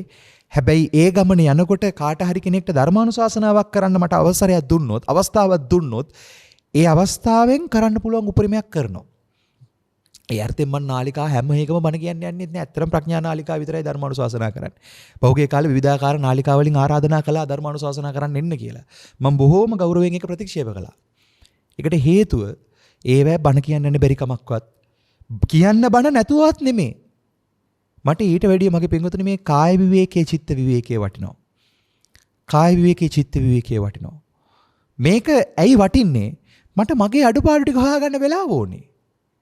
මට මගේ අඩුපාඩු ටික හොයාගන්න වෙලාවක් ඕනේ. ඒ වෙලාවත් ඉතුරු කරගෙන තමයි ඉතුරු අතිරික්තේ තමයි මේ ධර්මානුශාසනාවක් හරි කරන්න අවස්ථාවක් ලැබුණොත් ඇවිල්ලා මේ කරලා යන්නේ. ඒක නිසා ඒකෙදි මේ නාලිකාවල දේශනා අහන පින්වතුන්ගෙන් මම ඉල්ලීමක් කරනවා. අපේ ඇත්තටම අඩුපාඩු දැක්කොත් ඒක අපිට ඇවිල්ලා පෞද්ගලිකව හරි කියන්නේ. ඒක හරියම වටිනවා. ඒකට අවස්ථාව ඔබට තියෙනවා. ඒක විවේචනය කරන්න. හැබැයි ඔබගේ විවේචනය වගේම තමයි මම හැමතිස්සම භාග්‍යවතුන් වහන්සේ මේ පැවැත්මේ තියෙන වැරද්ද විවේචනය කරන අර්ථය මම හොයනවා හැමතිස්සෙම. මට පුද්ගලයන්ගේ වැරද්ද නෙමෙයි මට ඕනේ. පුද්ගලයන්ගේ අඩුපාඩු නෙමෙයි මට ඕනේ. පුද්ගලයන්ගේ හොඳ නරක නෙමෙයි මට ඕනේ. පැවැත්මේ වැරද්ද මොකක්ද කියන එක. ආන්ගේ පැවැත්මේ වැරද්ද විමසන තැනට ફોකස් එක හදාගන්න. ඉවසීම හදාගන්න. සතිය හදාගන්න මට බැරි නම් මට ඔබට බණ කියනවත් ඇත්තටම සදාචාරාත්මක අයිතියක් නැහැ. එතකොට ඔබට මේ ධර්මයේ අනුශාසනා කරනවා නම්, දහමක් අනුශාසනා කරනවා නම්, ඒ අනුශාසනා කරන්නේ ඒ ප්‍රතිපදාවේ තියෙන ගැඹුර මට දැනিলা තියෙන මට්ටමට. ඒක කල්යාණ පුතඥ මට්ටමෙන්ද අවබෝධ වෙලා තියෙන්නේ. ඒක සෝතාපන්න මට්ටමෙන්ද, සකදාගාමි මට්ටමෙන්ද, අනාගාමි මට්ටමෙන්ද, රහත් මට්ටමෙන්ද කියන එක මම හොයන්නේ නැහැ. මොකද මට සෝවාන් වෙන, සකදාගාමි වෙන, අනාගාමි වෙන, රහත් නෙමෙයි මට ඕනේ. මට ඕනේ මේක ඉවර කරලා දාන්න. නැවත නූපදින අවබෝධයේ පූර්ණත්වයට පත්ගෙන පිරිනිවෙන්න. එච්චරයි. එතකොට ඒ පිරිනිවීම පූර්ණේ කරගන්න නම් ඒකට අදාළ ප්‍රතිපදාව මං හැමින් පුරාගෙන යනවා. මට සමහරට මේ අබ්බැවේක කරගන්න පුළුවන් වෙන්නත් පුළුවන්, බැරි වෙන්නත් පුළුවන්. ඒකට කලබලයක් නැහැ. එකම දේ තමයි ප්‍රශ්නේ මොකද්ද? කෙලස් ප්‍රශ්නේ තියෙන දරුණුකම. කෙලස් ප්‍රශ්නේ තියෙන දරුණුකම තෝර ගැනීමට අවංක වීම සහ විමසීම කියන කාරණාව විතරමයි කරන්නේ. ඒ අර්ථයෙන් අපි ප්‍රගුණ කරපු කමටහක්ක් තියෙන ඒ කාලේ මං හිතන්නේ මීට අවුරුදු 8කට විතර කලින් තමයි මම මේ කමටහන ප්‍රථම වතාවට අහන්නේ. අවංක වෙමි, පිවිරිසිදු වෙමි, පිවිතුරු වෙමි, පබසර වෙමි කියලා. මේ වචනේ ඇහිච්ච දවසේ මට පුදුමාකාර මේ සතුටකටත් වැඩිව මෙතන ආවා මේ මොකද්ද මේ කියන්නේ කියන එක. මොකද්ද මේ අවංක වෙනවා කියන්නේ? මොකද්ද පිරිසිදු වෙනවා කියන්නේ? මොකද්ද පිවිතුරු වෙනවා කියන්නේ? මොකද්ද පබසර වෙනවා කියන්නේ? දැන් පිරිසිදු වීම ගැනවත්, පිවිතුරු වීම ගැනවත්, පබසර වීම ගැනවත් මම හිතන්නේ නැහැ. මොකද ඒක හිතපු ගමන් ඒ අනුසෝතගාමි ප්‍රතිපදාව ආයි පටිසෝතගාමි වෙනවා. හිතලා කරන්න ගියොත් ඒක Taman තුලින් වෙන්න දෙන්න ඕන. ඒක Taman තුලින් වෙන්න නම් එකම දෙයයි තියෙන්නේ, Taman Tamanට අවංක වෙන්නට ඕන. Taman Tamanට අවංක වෙනවා කියන තැන තියෙන්නේ එකම එක කාරණාවයි මගේ පින්වතුනි. ඒ තමයි භාග්‍යවතුන් වහන්සේ කියලා තියෙන්නේ මොකද්ද? උන්වහන්සේගේ ධර්ම අවවාද මොනවද කියන තැනට විමසීම කරන එක. ඒක විමසමින් භාග්‍යවතුන් වහන්සේගේ ධර්මයේ බැලඳ සැක කරන්න යන්නේ නැතුව ගෞරවයෙන් ඒක විමසමින්, හැබැයි Taman තුලින් කෙලෙස් ප්‍රශ්නය හඳුනා ගැනීමට අවංක වෙන්නට ඕනේ. මෙන්න මේ අවංකකම තුල තමයි ඇත්තටම කෙලෙස් වංචකය, සංසාරයේ නැමැති වංචාව කොච්චර දරුණුද කියන එක තම නැන පමණින්ම විවරණය වෙලා එන්නේ. හැබැයි ඒක තම තමන්ගේ නැන පමණ මිසක් භාග්‍යවතුන් වහන්සේගේ නැන නෙමෙයි. භාග්‍යවතුන් වහන්සේගේ මහා කරුණාව, භාග්‍යවතුන් වහන්සේගේ මහා ප්‍රඥාව ගුරුතන්හි තබාගෙන ඒ මහා ධර්ම විනය තුලින් තමයි අපිට මේක විමසන්නට තියෙන්නේ. එතකොට ඒ විමසීම කරන්න බොහෝම ගැඹුරු විමසීමක් තියෙන්නට ඕනේ. ඕක මට දැනෙච්ච හොඳ උදාහරණයක් තමයි භාග්‍යවතුන් වහන්සේ දෙන අලගද්දූපම සූත්‍රයේ බුදුහාමුදුරුවෝ මේ ධර්ම විනය උපමා කරනෝනේ සර්පයාට. නිවෙන මග වඩන මේ ප්‍රතිපදාව භාග්‍යවතුන් වහන්සේ උපමා කරන්නේ සර්පයාට. මේ ගමන මේ ධර්ම විනය උපමා කරන්නේ සර්පයාට. මේක වැරදි කොනින් අල්ලගත්තොත් ඊටාම හානියක් වෙන්නේ. ඒ භාග්‍යවතුන් වහන්සේ එතන උදාහරණයක් දෙනවා. හරි ලස්සනට දෙනවනේ උදාහරණේ. උන්වහන්සේ කියන්නේ සර්පයෝ අල්ලන්න කැමති මිනිස්සෙක් යනවා සර්පයෝ අල්ලන්න.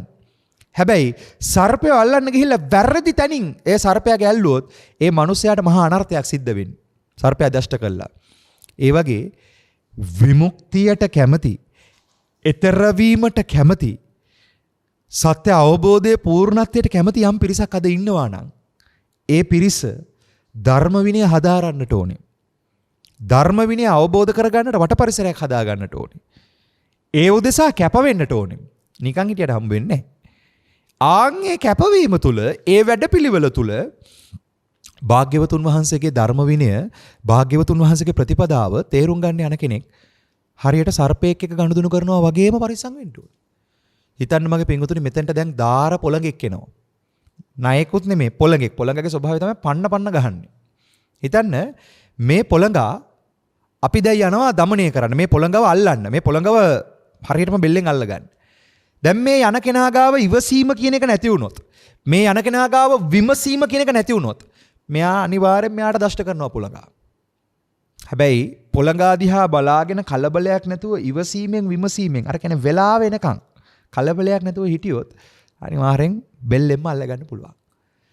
අන්න ඒ වගේ හොඳ විසකුරු සර්පයෙක්ගේ බෙල්ලෙන් අල්ලගන්න ට්‍රේන් වුණා වගේ අපි කලබලයක් නැතුව අපිව ට්‍රේන් කරන්න ඕනේ. මොකටද? අපි දහණය තුල, සීලය තුල, භාවනාව තුල, පත්තිපත්තානුමෝදනාව තුල වෙయ్యවච්ච අපචායන, ඒ කියන්නේ පූජනීය උතුමන්ට ගරු කිරීම, පූජනීය ස්ථාන වලට ගරු කිරීම කියන එක තමයි. ඒ කියන්නේ පූජනීය වස්තුන්ට ගරු කිරීම කියන තැනින් අර හික්මීම කියන කාරණාව. දාන, සීල, භාවනා, වෙయ్యවච්ච අපචායන, පත්තිදාන, ප්‍රාප්තිදාන, පත්තානුමෝදනා, ඊළඟට ධර්ම සාකච්ඡා, ධර්ම දේශනා, දිට්ඨිජ්ජ කම්මතා. මේ කියන පුණ්‍ය ශ්‍රේෂ්ඨය තුල හික්මවීම පුරුදු කරන්න ඕන. දැන් ප්‍රවාහයේ තියෙන කෙලින්ම සතර අපා පැත්තට තමයි අපි ඇදී යන වැඩපිළිවෙල තියෙන්නේ. ඒ කියන්නේ අපි දෙන්නෙම සතර අපාගත ගතියට. ලෝභ දෝෂ මෝහ ක්‍රියාකාරීත්වය මුල් කරගෙන. දැන් මේ ලෝභ වැඩපිළිවෙලම අලෝභයක් බවට පත් කරගන්න. ද්වේෂ වැඩපිළිවෙලම මෛත්‍රියක් බවට පත් කරගන්න. සමගිය බවට පත් කරගන්න. මෝහ වැඩපිළිවෙලම ප්‍රඥාව බවට පත් කරගන්න දැනට මේක අනිත් පැත්ත කරකවන්න එපා. ඒ කියන්නේ අනිත් පැත්තට පීනන්න එපා. ඕගේ ගලන්නේ මේ පැත්තට, දැන් අනිත් පැත්තට පීනන්න ඕනේ. දැන් මේ අනිත් පැත්තට පිහිනනකොට ඒ පිහිනන්න මහන්සි වෙනකොට තමයි නොපිහිටමින් වෑයම් නොකරමින් පීනෙන්නේ කොහොමද කියන එක, නැත්තම් මෙතනින් එතර වෙන්නේ කොහොමද කියන එක අහුවෙන්නේ. දැන් පීනන්න මහන්සි නොවන කෙනෙක්ට ඒ අර්ථය අහුවෙන්නේ නැහැ. භාග්‍යතුන් වහන්සේගෙන් අහනවනේ ඔබ වහන්සේගේ අවබෝධය මොකක්ද කියලා ඇහුවාම කියනවනේ අවබෝධය තථාගතයන් වහන්සේ ඕගේ තරණය කළේ නොපිහිටමින් වෑයම් නොකරමින් කියලා. මම පිහිටියෙත් නෑ වෑයම් කළෙත් නෑ. පිහිටියොත් ගිලෙනවා, වෑයම් කළොත් තිල්පෙනවා. පිහිටන්නේ නැතුව වෑයම් කරන්නේ නැතුව ඕකේ තරණය කළා කියලා. ඒකට පිහිටන්නේ නැතුව වෑයම් කරන්නේ නැතුව තරණය වෙන නුවණ පහළ වෙන්න පීනන්න එපා. පීනන කැපකිරීමක් තියෙන. මෙහෙම කැප වෙන කෙනාට තමයි ඒ නුවණ හම්බ වෙන්නේ. නැතුව නිකන් ඉන්නේ උන්ට හම්බ වෙන්නේ නැහැ. කම්මැලියට කුසීතයට මේ මාර්ගය නැහැ කියලා භාග්‍යවතුන් වහන්සේ පෙන්නන්නේ. මේක හම්බ වෙන්නේ නැහැ. පීනන්න ඕනේ අනිත් පැත්තට. මේ මහා සමාජ ප්‍රවාහයක්, මේ ලෝක ප්‍රවාහයක් අනිත් පැත්තට ගහගෙන යනකොට ඕකෙන් ප්‍රතිවිරුද්ධ පැත්තට පිහිනනවා කියන එක ලේසි පහසුවකුත් නෙමෙයි මගේ පින්වතුනි. ඒකයි වීරවන්තයන්ට විතරයි මේක කරන්න පුළුවන් කියන කිව්වේ. ආරම්භක වීම, පරක්කම වීර, නෙක්කම්ම වීර ආදී වශයෙන් මේ වීරය කියන කාරණාව මේක යෙදෙන්න ඕනේ.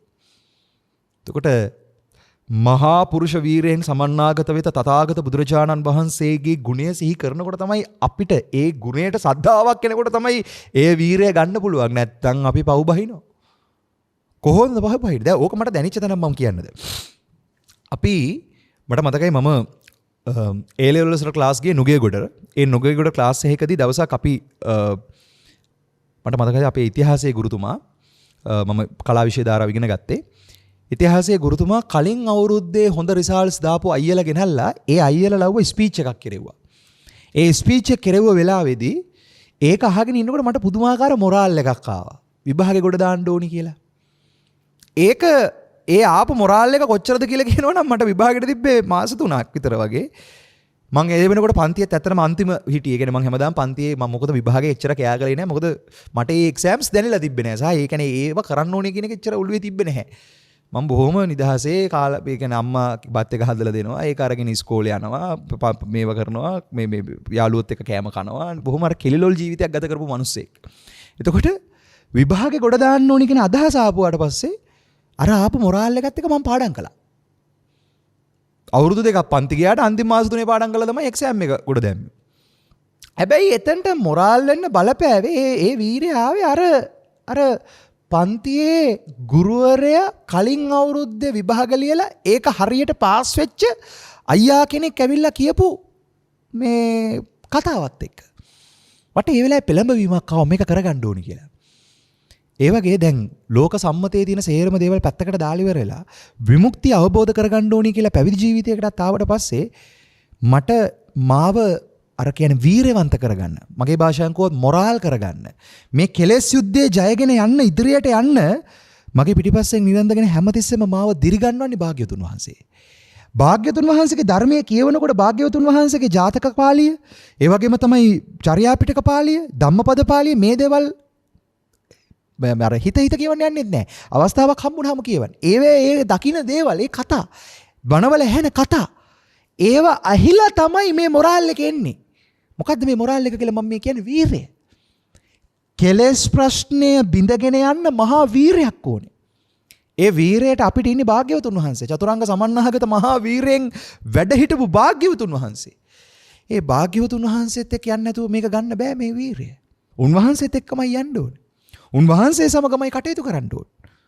ආන් එතෙන්ට එනකොට තමයි ක්‍රමානුකූලව දැනෙන්නේ කොච්චර වීරයක්, කොච්චර කැපකිරීමක් කරන්න ඕනද? අපි විභාගවලට කැපකිරීම කරපු කැපකිරීම මොකද්ද? අපි ලෝකයේ දෙයක් ඇචීව් කරගන්න කරපු කැපකිරීම මොකද්ද? ඒ ලෝකේ අල්ලන්න තිබිච්ච හැකියාවම තමයි දැන් කරකවන්න තියෙන, ඈතර වෙන්න කියන එක. ඒ කියන්නේ ලෝකයේ කන්න තිබිච්ච, ලෝකයේ දුවන්න තියෙන අකුසල මූල තණ්හාවමයි දැන් කරකවන්න තියෙන අනිත් පැත්තට කුසල මූල තණ්හාවක් කරගන්න තියෙන්නේ. ලෝකයේ පවතින්න තියෙන හැකියාවමයි අවබෝධ කරන්න තියෙන්නේ. ඒක කරගන්න මහා වීරයක් ඕනේ මේ නැවැත්ම සාක්ෂාත් කරගන්න. එතකොට ඒ පවතින්න තියෙන හැකියාව හැවත් රාග දේශ මොහ වැඩපිළිවෙලමයි විරාග කරගන්න, අද්වේෂ කරගන්න, අමෝහ කරගන්න ප්‍රතිපදාව සාකච්ඡා කරන්න තියෙන්නේ. එතකොට ප්‍රතිපදාව සාකච්ඡා කරනකොට අනිත් පැත්තට පීනන්න ඕනේ. අන්න අනිත් පැත්තට පීනන කෙනාට තමයි පිහිටන්නෙත් නැති, වෑයම් කරන්නෙත් නැති අවබෝධය මොකක්ද කියන එක භාග්‍යවතුන් වහන්සේගේ අනුශාසනාව තුලින්ම ප්‍රකට වෙලා එන්නේ. අවබෝධ කරගන්න හැකියාවක් ලැබෙන්නේ. දැන් මේ අර්ථයට එන්න, මේ හැඟීමට එන්න බොහොම පැහැදිලිව මගේ පින්වතුනි එකම එක දෙයයි කරන්න තියෙන්නේ. භාග්‍යවතුන් වහන්සේ සරණ යන එක. ධර්ම රත්නය සරණ යන එක. පුද්ගල සංඝයා නෙමේ, සංඝ ගුණය සරණ යන්නට ඕනේ. ඒ අර්ථයෙන් මම ඔය හැමදාම කියන කතාවක්, පන්සල් වල, බෙහෙරවල වල ඉන්න ස්වාමින් වහන්සේලා, ආරණ්‍ය වල ඉන්න ස්වාමින් වහන්සේලා කිසිම කෙනෙක් පුද්ගලිකව විවේචනය කරන්න යන්න එපා, කරන්න බෑ.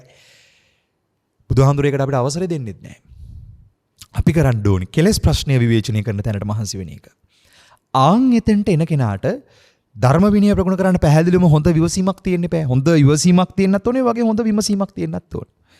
භාග්‍යවතුන් වහන්සේ කෙරෙහි සද්ධා වෙනකොට, ධර්මයේ කෙරෙහි සද්ධා වෙනකොට මේ කියන සද්ධාව තමයි ඇත්තටම අමූලිකා සද්ධාව. එතකොට හාමුදුරුවෝ දැන් අපි ගාව සද්ධාව දිනවනේ. ඔව්, ඒ බොහෝ වෙලාවට අපි ගාව තියෙන්නේ අමූලිකා සද්ධාව නෙමෙයි, මූනිච්චා සද්ධාව. ඒ කියන්නේ පේන්න වඳිනවා. පේන්න ගරු කරනවා. අනිකාගේ ලකුණු දාගන්න. දැන් මට මතකයි පුංචි කාලේ දවසක් පන්සලේ අපි යනවා ඔය කටින කාලවලට. දැන් මේ කාලවල විහෙර විහාර වලට තරුණ දරුවෝ ඇවිල්ලා උදව් කරනවානේ, කොඩි හිටවන්නේ ඒවා කරන්නේ. ඉතින් පන්සලට ගිහිල්ලා ඉවර වෙලා දැන් අපි හරි සතුටින් යන්නේ, ගිහිල්ලා යාළුවෝ ටිකත් එක්ක එකතු වෙලා කොඩි හිටවනවා, පන්සලේ ඒ කටයුතු උදව් වෙනවා. හරි සුන්දරයි අත්දැකීම. දැන් හාමුදුරුවෝ ඇවිල්ලා ඉතින් අපිට කතා කරලා පුතේ එහෙනම් මේ වැටික් කරන්න කියලා උන්වහන්සේ ආවාසයට යනවා. උන්වහන්සේ ආවාසයට ගියාට පස්සේ ඉතින් අපි කට්ටිය ඉතින් අර හාමුදුරුවෝ ඉන්නකොට තියෙන උනන්දුව නැහැ. වැඩේට ටිකක් වෙලා ඉන්නකොට කට්ටිය වල්පල් කියවනවා, නම්මනම් කියවනවා, ඔය ඉස්කෝලේ කාලේ ගෑල් ළමයි ගැන කියවනවා. ඕ මේව කියු ඉඳලා එකපාරටම දැක්කොත් එහෙම හාමුදුරුවෝ ආයි මේ පැත්තට එනවා කියලා අර පැත්ති වල තියෙන ගල්ලිනි ඕන් අතට එනවා. අර කොඩි කණු ඕන් කෙලින් වෙනවා. ඕන් අර හාමුදුරුවෝ දකින්නකොට තමයි කොඩි කණු හිටවන්නේ. ඔතනින් තමයි මගේ පින්වතුනි මට දැනෙන්න ගත්තේ. දැන් ඔය කතාවත් එක පස්සේ කාලෙක තමයි ඇත්තට මේක හොඳටම තේරුනේ. දැන් මොනතරම් මෝනිච්චාවක් දෙය තිබිලා තියෙන්නේ. ඒ කියන්නේ මේ රංගපෑම හාමුදුරුවන්ට පේන්න කරන්නේ ඔක්කොම. නැත්තම් අර දැන් සමහරට බුදුමැදුරට ගිහිල්ලා බුදුමැදුර අතු ගන්නවා, පිරිසිදු කරනවා, රටේ ලෝකේ නැති කුණුහරුප කියව. පන්සලේ ලොකු හාමුදුරනකොට ඔක්කොම සයිලන්ට්. ඇයි ඒ? දැක්කොත් මොනව හිතයිද දන්නේ නැහැ. මේ මෝනිච්චාවනේ තියෙන්නේ මගේ පින්වතුනි. දැන් භාග්‍යවතුන් වහන්සේ ජීවමානව ඉන්නවා කියන තැනින් කටයුතු කරන්න ගියොත් උන්වහන්සේ අපි දිහා බලාගෙන ඉන්නේ. අපි කරන වැරදි ඔක්කොම උන්වහන්සේ බලාගෙන ඉන්නේ. දැන් ඕක අර හොඳට දැනෙන තැනක් තමයි පන්සලට ගිහිල්ලා බුදුමැදුරක් හරි පිරිසුදු කරන තැනකට ගියොත් බලන්න නිකන් පන්සලේ තියෙන බුදු පිළිම වහන්සේගේ තියෙන අර මද සිනහව. ඔය සිනහවෙන් අපි දිහා බලාගෙන ඉන්නේ ලෝක සත්‍යය දිහා. පුංචි කාලේ ඔයගොල්ලෝ සින්දුවක් අහලා ඇති. මලක් නෙලාගෙන විත් බුදු සාදුට පිදුවා, එමල දැකලා සාදු මදස හිමිහිට බැලුවා. බොරුවක් නව මේ කියන්නේ ඇත්තම ඇත්තයි, මේ මල මම නෙලා ගත්තේ මගේ මල්වත්තෙන්. ඔන්න ඔය ස්වභාවය තමයි, ඒ ළමයාගේ ස්වභාවය තමයි අපි ගාව දැන් ඇත්තටම තියෙන ස්වභාවය. එතකොට භාග්‍යවතුන් වහන්සේ අපි දිහා බලාගෙන ඉන්නකොට අන්න ඒ වගේ අර ළමයා දිහාත් බලාගෙන ඉන්නවා අර බුදුහාමුදුරුවෝ. සමාවෙන්න හිමියනි බොරු නොකිය මිසිතකින් නෙලාගත්ත මේ මල නංගිගේ මල්වත්තෙන්. බුදුහාමුදුරුවෝ hina වෙලා බලාගෙන ඉන්නකොට නොදැනෙන නොහැගෙන හින්දයි මේ විමසන්නේ ඉතින් තවම ඇයි හිමිමා දැක හින හෙන්නේ. ඔබ වහන්සේ මන් දිහා මේ බලාගෙන ඉන්නේ ඇයි? මට තේරෙන්නේ නැහැ. එතකොට යාට තේරෙන්න ගන්නවා. බුදුහාමුදුරනේ මට දැන් ටික ටික තේරෙනවා. මම කලේ බොරුවක් කියන එක ඔබ වහන්සේ දැකලා ඉවරයි. ඒක දකින්න ඔබ වහන්සේ, ඒ අර්ථය දකින්න ඔබ වහන්සේ මට හරිම කරුණාවෙන්, හරිම මහා කරුණාවෙන්, මහා ප්‍රඥාවෙන් මන් දිහා බලාගෙන ඉන්නවා. සමාවෙන්න හිමියනි බොරු නොකිය මිසිතකින් නෙලාගත්තේ මේ මල නංගිගේ මල්වත්තෙන්. අර ඒ ළමයාගේ ඒ සින්දුවේ තියෙන්නේ ඒ ළමයා ඒ වැරද්ද නිවැරදි කරගන්නවා වගේ. ඒ වගේ භාග්‍යවතුන් වහන්සේ මහා කරුණාවෙන්, මහා ප්‍රඥාවෙන් අඩුවක් නැතුව අදටත් අපි දිහා බලාගෙන ඉන්නවා. අපි දිහා බලාගෙන ඉන්නකොට අපිට දැනෙන්නේ නැහැ උන්වහන්සේ අපි කෙරෙහි අනුකම්පාවෙන් අදටත් වැඩ ඉන්නවා කියන එක. මොකද්ද මේ අර්ථය මගේ පින්වතුනි? මේක තෝරගන්න මම පුංචි උදාහරණයක් කියන්නම්. හොඳට බලන්න මේ කතාව තෝරගන්න ලස්සන අර්ථයක් මෙතන තියෙනවා භාග්‍යවතුන් වහන්සේගේ දේශනාවෙන්ම. ඒ තමයි මාර දිව්‍ය පුත්‍රයා ඇවිල්ලා මගේ භාග්‍යවතුන් වහන්සේට ආරාධනා කරනවානේ දැන් පිරිණිවෙන්න කියලා. බුද්ධත්වයට පත් වුණාට පස්සේ. ඒ වෙලාවේදී භාග්‍යවතුන් වහන්සේ මොකද්ද කියන්නේ? භාග්‍යවතුන් වහන්සේ ඒ වෙලාවේදී කියන එකම කාරණාව තමයි මෙන්න මේක. මොකද්ද කියන කාරණාව? අධර්මයක් දුටු තැන ධර්මයෙන් කරුණු පෙන්වලා අධර්මයේ යටපත් කරන, අවිනයක් දුටු තැන විනයෙන් කරුණු පෙන්නලා අවිනය යටපත් කරන භික්ෂු භික්ෂුණී උපාසක උපාසිකා කියන සිව්වණක් පිරිසේ. ඒ කියන්නේ සතර මඟ සතරඵල පූර්ණත්වයට පත් වෙන මඟඵල ඥාන පූර්ණ කරන ඒ අවබෝධයට යන පිරිස පහළ වෙලා ඉවර වෙන තාක්කල් භාග්‍යවතුන් වහන්සේගේ පරිනිර්වාණය බලාපොරොත්තු වෙන්න එපා කිව්වා. මේ මොකද්ද මේ? ආන් ඒ අර්ථය තමයි ඔබත් දැන් විමසන්නට ඕනේ. මොකද්ද මේ? දැන් ඕක කියපු ගමන් අපිට හිතෙන්නේ බුදුහාමුදුරුවෝ ජීවත් වෙලා ඉඳලා උන්වහන්සේ පිරිනිවුණාට පස්සේ, ඒ කියන්නේ පරිනිර්වාණ මංචකේ වැඩිට පස්සේ ශාසනය ඉවරයි. මොකද දැන් ඒ වෙනකොට සිව්වණක් පිරිස පහළ වෙලා ඉවරයිනේ දැන්. ඊට පස්සේ සිව්වණක් පිරිස පහළ වෙන්නේ නැහැ කියන එක. නෑ මගේ පිංගුතුනි. ඒක නෙමෙයි මේ කිව්වේ. භාග්‍යවතුන් වහන්සේගේ ශ්‍රී ශරීර කාය පිරිනිවන් පෑවට ඒක දහණය වුණාට උන්වහන්සේගේ ධර්ම කාය මුල් කරපු උන්වහන්සේගේ ධාතු කාය තාම වැඩ ඉන්නවා.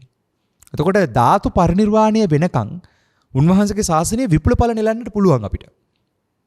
ඒ විපුල ඵල නෙලා ගැනීමට භාග්‍යවතුන් වහන්සේගේ ධාතු කය පිරිනිවනට වඩිනකන් ඒ අවස්ථාව තාම තියෙනවා. එතකොට ධාතුන් වහන්සේලා තාම ජීවමානයි. භාග්‍යවතුන් වහන්සේගේ ශාසනය කරගන්න පුළුවන් වට පරිසරය තාම මෙතන තියෙනවා. මේක විනාශ වෙලා නැහැ. හැබැයි ඒක එන්න විනාශ වෙමින් තියෙන. ඒක පරිසරේ නැති වෙමින් තියෙන. සද්ධර්ම ප්‍රතිරූපක බහුල වෙමින් තියෙනවා. ධර්මය අධර්මය වෙමින්, විනය අවිනය වෙමින් යන වැඩ පිළිවෙල ලෝකේ තියෙන ඕන තරම්.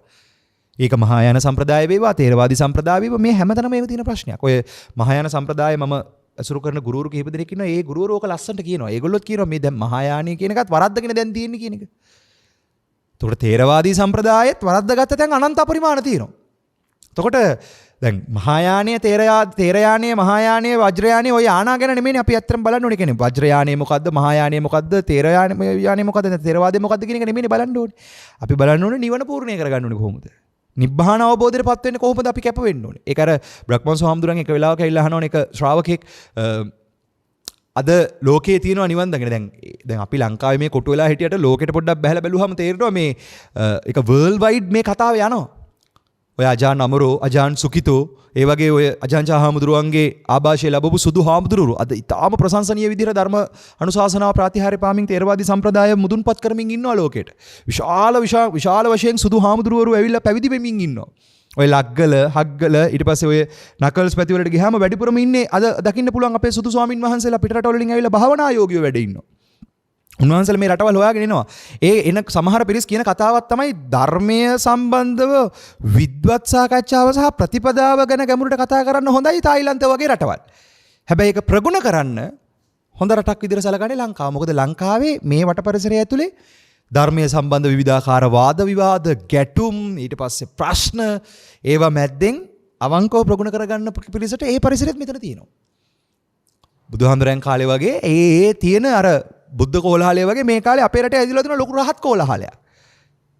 බුදුහාමුදුරුවෝ ඉපදෙනකොට බුදු පියාණන් වහන්සේ බුද්ධත්වයට පත් වෙන කාලේ තිබිච්ච බුද්ධ කෝලාහලය වගේ මේ කාලේ ලොකු රහත් කෝලාහලයක් ඇවිල්ලා තිනවා. මේ රහත් වෙන්නේ කොහොමද කියන එක සම්බන්ධව.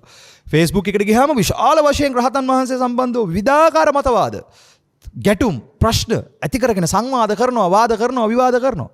ඒ අතරේ ඔක්කොම දිහා බොහොම මධ්‍යස්ථව බලාගෙන කිසිම කලබලයක් නැතුව සාකච්ඡාය භික්කවේ පඤ්ඤා වේදිතබ්බා කියන තැනින් ධර්ම සාකච්ඡාවට මුල් තැන දීලා, ධර්ම අනුශාසනාවට මුල් තැන දීලා, ඒ වගේම දාන සීල භාවනා පතිපත්තානුමෝදනා වෙය්‍යාවච්ච අපචායන, ඒ වගේම ධර්ම සාකච්ඡා, ධර්ම දේශනා, දිට්ඨිජ කම්මතා හේවත් සම්මා දිට්ඨියම ප්‍රමුඛ කරනවා කියන දරට මුල් තැන දීලා බොහෝම සෙමෙන් සිහියෙන් නිහඬව කලබලයක් නැතුව මග වඩන පිරිසකුත් මේ ලංකාද්වීපේ ඉන්නවා. ඉතින් අර ඔක්කොමත් බලාගෙන මේ වැඩේ කරගන්න කට්ටියකුත් ඉන්නවා මේ ලංකාවේ. එතකොට මට කියා ගන්න ඕනේ කාරණාව මගේ පින්වතුනි, කලබලයක් නැතුව බොහොම සෙමින් සිහියෙන් යන ගමනක පෞල් ජීවිතයක් ගෙවන කෙනෙක් වේවා, පැවිදි ජීවිතයක් ගෙවන කෙනෙක් වේවා, ඔය කවුරු වේවා භාග්‍යවතුන් වහන්සේගේ ධර්ම විනයත් එක්ක අපි යන්නට ඕනේ. ඒකෙදි විමුක්තිය අවබෝධ කරගන්නවා කියන තැනට ධර්මය සහ විනය කියන තැන අල්ලගන්න නම් අපි භාග්‍යවතුන් වහන්සේගේ චරිතය අධ්‍යයනය කරන්නට ඕනේ. ඒ වගේම තමයි ධර්මය, සූත්‍ර විනය, අභිධර්මයේ තියෙන තැන් අවස්ථාව හම්බුනාම කියවන්න, හදාරන්න, ඒ ප්‍රායෝගික වැඩපිළිවෙල තියෙන්න ඕනේ. ධර්ම සාකච්ඡාව ශ්‍රවණය ඕනේ. ඒ වගේම තමයි ශ්‍රාවක චරිත කියවන්න. ශ්‍රාවක චරිත කියවන්න. එතකොට ගොඩක් දේවල් අපිට අපේ අඩුපාඩු හොයාගන්න පුළුවන්. ළඟ ඉන්න අය දිහා බලලා ඒගොල්ලොත් එක්ක තමන්ගේ සීලය මනින්න යන්න එපා. තමන්ගේ ගුණය මනින්න යන්න එපා. හැමතිස්සෙම තමන්ගේ ගුණය සීලය මනින්න ඕනේ. උනොත් භාග්‍යවතුන් වහන්සේත් එක්ක මනින්න. එතකොට තේරෙනවා උන්වහන්සේ ඉදිරිය අපි කොහෙද ඉන්නේ කියන එක. ඒක නිසා භාග්‍යවතුන් වහන්සේත් එක්ක මේ ගමන යනකොට අපි ගාව තියෙන අකුසල මානයම කුසල මානයක් බවට පත් කරගන්න. අකුසල තණ්හාවම කුසල තණ්හාවක් බවට පත් කරගන්නට ප්‍රතිපදාව තීව්‍ර කරගත යුතුයි. ඕම් ඔය අර්ථයට එනකොට තමයි රාගයම අසුභය බවට පත් වෙන, ද්වේෂයම මෛත්‍රිය බවට පත් වෙන, මෝහයම ප්‍රඥාව බවට පත් වෙන, ඥානීය පූර්වාංගම් වෙච්ච පඤ්ඤාවත්තං සායන් ධම්මෝ නායන් ධම්මෝ දුප්පඤ්ඤාසති කියන ප්‍රඥාවන්තයන් විසින් දුර්ලභවම අවබෝධ කරන මේ දුර්ලභ වූ සත්‍ය අවබෝධයට ගමන් කරන්න. ඉතින් ඒ උදෙසා සෙමින් සිහියෙන් නිහඬව ගිහිවතක වේවා පැවිදිවතක වේවා ප්‍රතිපදාව පූර්ණේ කර ගැනීම පිණිස ඔබ දක්ෂ වෙන්න. ඒ උදෙසා කළ යුත්තේ විය යුත්තේ ඔබගේ පැත්තෙන් ඔබ තෝරා ගන්නට දේශනාව අවසන් කරන්නම් එක තැනකට ගෙනල්ලා. ඒ තමයි මගේ පින්වතුනි භාග්‍යතුන් වහන්සේගේ දේශනාවේ තියෙන එක්තරා ලස්සන කතාවක් තියෙනවා. ඒ තමයි මෙන්න මේ කතාව. මම චුට්ටක් එක කියන්නම්. බුදුහාමුදුරන් කාලේ එක්තරා ගිහියෙක් ඇවිල්ලා එක ස්වාමින් වහන්සේ නමක් හම්බෙලා කියනවා මේ දුක නැති කරන ප්‍රතිපදාව කරන්න මම කැමතියි කියලා. මම කැමතියි ඒක කරන්න, මට ඒක කරන්න ක්‍රමයක් කියන්න. මොකද්ද මම කරන්න ඕනේ කියලා. අර අවවාදය ආදර්ශනේ හැමතිස්සෙම ගුරු කරගන්න. ඒ කිව්වට පස්සේ ස්වාමින් වහන්සේට කියනවා මේ ස්වාමින් වහන්සේ ඒ උපාසකයාට කියනවා ඒ ශ්‍රාවකයාට අහපු කෙනාට මෙන්න මෙහෙම එකක් කියනවා. මොකද දන්නවද කියන්නේ ඔබ ගිහිවතකනේ. ඔබ හරි හම්බ කරනවනේ. හම්බ කරන ධනිය කොටස් තුනකට බෙදන්න. ඒකෙන් එක කොටසක් නැවත කර්මාන්ත පිණිස, නැවත අනාගත ආයෝජනය පිණිස වෙන් කරන්න. එක කොටසක් අමුදරුවන් පෝෂණය කරන්න වෙන් කරන්න. අනිත් කොටස සාසනික අර්ථයෙන් දම්පින් දහම් කරන්න, සාසනයට පූජා කරන්න. සාසනික අභිවෘද්ධිය පිණිස කටයුතු කරන්න. ඒ පිණිස කටයුතු කාරණා කරන්න කියලා කියනවා. ක්‍රමින් මේ ශාසන සංඝයාව ඇසුරු කරමින්, සංඝයා සමග සාකච්ඡා කරමින් හිමින් යන්න කියලා කියනවා. දැන් මෙහෙම කිව්වට පස්සේ අර කෙනා කවුද අර මිනිස්සයා හොඳමයි හාමුදුරුවනේ කියලා එක පිළි අරගෙන ගෙදර යනවා. ගෙදර ගිහිල්ලා ඉවර වෙලා දැන් මොකද කරන්නේ? ඉතින් අර කිව්වා වගේ අර කාර්නාටික කාලයක් කරනකොට යාට මේ සංඝයාට දන් දෙනකොට, සංඝයා කෙරෙහි පැහැදෙනකොට, සංඝයා කෙරෙහි ගෞරවයෙන් මේ කටයුතු ටික කරගෙන යනකොට පුදුමාකාර සතුටක් පැහැදීමක් ඇති වෙන ගන්නවා. මේක ඇති වෙනකොට මේ ඇවිල්ලා කියනවා, කාලයක් ගිහිල්ලා ඇවිල්ලා කියනවා හාමුදුරනේ දැන් හොඳට නිින්ද යනවා හාමුදුරනේ. ඉස්සර දැන් මේ බිස්නස් ගැන කල්පනා කර ඒවා ගැන හිත මගේ ඔළුව හරි බරක තිබ්බේ. දැන් ටිකක් නිින්ද යනවා. හොඳ සැහැල්ලුවෙන් මට නිින්ද යනවා. හොඳට එදිනදා ජීවිතේ හරි පහසු වෙලා තියෙනවා. මම තව කැමතියි ඔබ වහන්සේගෙන් අවවාදයක් කරන් ඒකත් ප්‍රගුණ කරන්න කියලා. එතකොට අර ස්වාමින් වහන්සේ කියනවා එහෙනම් දැන් සමාදම් කරගෙන හරි හික්මෙන්න. මම සතුන් නොමරමි, සොරකම් කිසිත් නොකරමි, දුසිරිතෙන් දුරු වෙමි, බොරු බසින් මත්පැනින් වැළකිනි. මගේ පින්වතුනි මේකට කියනවා පංච දුෂ්චරිතයෙන් වැළකීමේ ශික්ෂාපද කියලා. පංච සීලය කියනකොට පහාන සීල, වේරමණී සීල, අවිතික්‍රම සීල, සංවර සීල, චේතනා සීල කියලා ගැඹුරු අර්ථයකට යනවා ආර්ය විනය කියන අර්ථයට. ඒ අර්ථ මම මේ වචන කිව්වට මේ අර්ථය විවර වෙන ප්‍රතිපදාවයි මේ සාකච්ඡා කරන්නේ. එතෙන්ට එන්න පංච දුෂ්චරිතය කියන තැනට එන්න ඕනේ. පංච දුෂ්චරිතයෙන් වෙන් වෙනවා කියන තැනට. මම සතුන් නොර්මර්මී, සොරකම් කිසිත් නොකරමී, දුසිරිතෙන් දුරු වෙමි, බොරු බසින් මත්පැනින් වැළකීමි කියන තැනට ප්‍රශ්නය බැලෙන්නට ඕනේ. ඒ කියන්නේ එතන සංවර වීම කියන කාරණාව. පංච දුෂ්චරිතයෙන් වැළකීම කියන කාරණාව. දැන් මේක කියනවා. කිව්වට පස්සේ දැන් මේ මනුස්සයා ඒක අහගෙන යනවා. සත්තු මරණ එකෙන් වෙන් වෙන්න උත්සාහ කරනවා. හොරකම් කරන එකෙන් වෙන් වෙන්න උත්සාහ කරනවා. කාමයේ වර්ධව හැසිරෙන එකෙන් වෙන් වෙන්න ඒකට අවංකව ඒ ප්‍රතිපදාව කරනවා. ඒක කරනවා එයා අවංකව. සත්තු මරණ එකෙන් අයින් වෙනවා. හොරකම් කරන එකෙන් අයින් වෙනවා. කාමයේ වර්ධව හැසිරීමෙන් අයින් වෙනවා. බොරු කියන එකෙන් අයින් වෙනවා. මත්පැන් පානෙන් අර තමන්ව කායික වශයෙන් මත් වෙන වැඩපිළිවෙලෙන් අයින් වෙනවා. සුරාව, දුරාචාරය, වැරදි ස්ත්‍රී සේවනය, ඔය කියන සුරාව සහ දුරාචාරය කියන වැඩපිළිවෙලෙන් අයින් වෙන්න පටන් ගන්නවා. කාලයක් දැන් මේකත් කරනකොට පුදුමාකාර සැහැල්ලුවක් දැනෙන්න ගන්නවා. ඒ සැහැල්ලුවෙන් ගිහිල්ලා අහනවා හාමුදුරනේ තවත් සැහැල්ලුයි, පුදුම සනීපත් සැහැල්ලුවක් දැනෙනවා මේ ප්‍රතිපදාව තුළ. මේ ඊළඟට මම මොකද කරන්න ඕනි කියලා කියනවා. ඊට පස්සේ කියනවා දස සීලය මුල් කරලා මාසයකට සැරයක් දස සීලය සමාදන් වෙන්න, සතර පොයට දස සීලය සමාදන් වෙන්න, සමාදන් වෙලා දස කුසලයේ වඩන්න කියලා. ඒ කියන්නේ ප්‍රාණඝාත, අදත්තාදාන, කාමමිච්ඡාචාර, කයින් සිදුවෙන වැරදි වලින් අයින් වෙන්න, මුසාවාද, පිසුනාවාච, පරුසාවාච, සම්ප්‍රප්පලාප කියන වචනෙන් සිදුවෙන වැරදි තේරුම් අරගෙන සිහියෙන් ඉඳගෙන ඒකෙන් නිදහස් වෙන මහන්සි වෙන්න, අවිජ්ජා දෝමනස්ස, දැඩි ඇලීම ගැටීම, අවිජ්ජා දෝමනස්ස සහ මිච්ඡා දිට්ඨි කියන තැන. මිච්ඡා දිට්ඨි කියන තැන තියෙන විග්‍රහ කරන්නේ. ඔබ දන්නවා දසවස්තුක මිත්‍යා දෘෂ්ටිය. දසවස්තුක මිත්‍යා දෘෂ්ටියෙන් නිදහස් වෙන තැනට ප්‍රතිපදාව නැත්තම් මේ වැඩපිළිවෙල දිනු කරගන්න කියලා දස කුසලය කියලා දීලා මාසයකට සැරයක් දස සීලය සමාදන් වෙන්න, සතර පොයට දස සීලය සමාදන් වෙන්න කියලා ඒක සමාදන් කරවල යවනවා දැන් මේ ගිහියව. ඔන්න ගිහියව ගයිඩ් කරන විදිය ඈ. ඊට පස්සේ මේක සමාදන් වෙලා ඔය ටික කළා ඔක්කොමත් කරලා ඒ කාලයක් ඒකත් කරගෙන දස කුසලයක් පුළුවන් විදිහට දිනු කරගෙන නැවත ඇවිල්ලා කියනවා හාමුදුරනේ දැන් නම් මට ගිහිවතේ ඉන්න හිතෙන්නේ හාමුදුරනේ මං ඔබ වහන්සේලාවම ඇසුරු කරගෙන ධර්ම විනය ප්‍රගුණ කරන්න කැමතියි. ධර්ම විනය ප්‍රගුණ කරන්න කැමති මාව පැවිදි කරගන්න කියලා කියනවා. දැන් පැවිදි කරගන්න කියලා කිව්වට පස්සේ අර ස්වාමින් වහන්සේ ගාව පැවිදි වෙන්න කියලා පැවිදි කරගන්න කිව්වට පස්සේ හොඳයි එහෙනම් පැවිදි කරගන්නම් කියලා පැවිදි කරගන්නවා. දැන් උන්වහන්සේට ආචාරින් වෙච්ච භික්ෂුව අභිධාර්මික භික්ෂුවක්.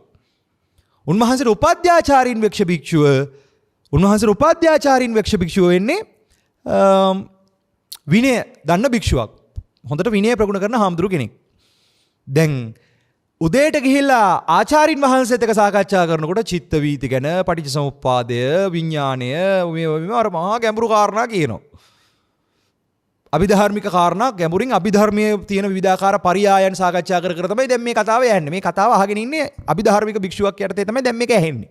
හවසට වන්දනාමාන කරන්න ගියාම උපාධ්‍යාචාරින් වහන්සේ විනය කතා කරන්නේ. මෙහෙම ඉන්න ඕනේ, මෙහෙම ඉන්න ඕනේ, මෙහෙම ඉන්න ඕනේ, මේක කරන්න එපා, අරක් කරන්න එපා, මේක කරන්න එපා.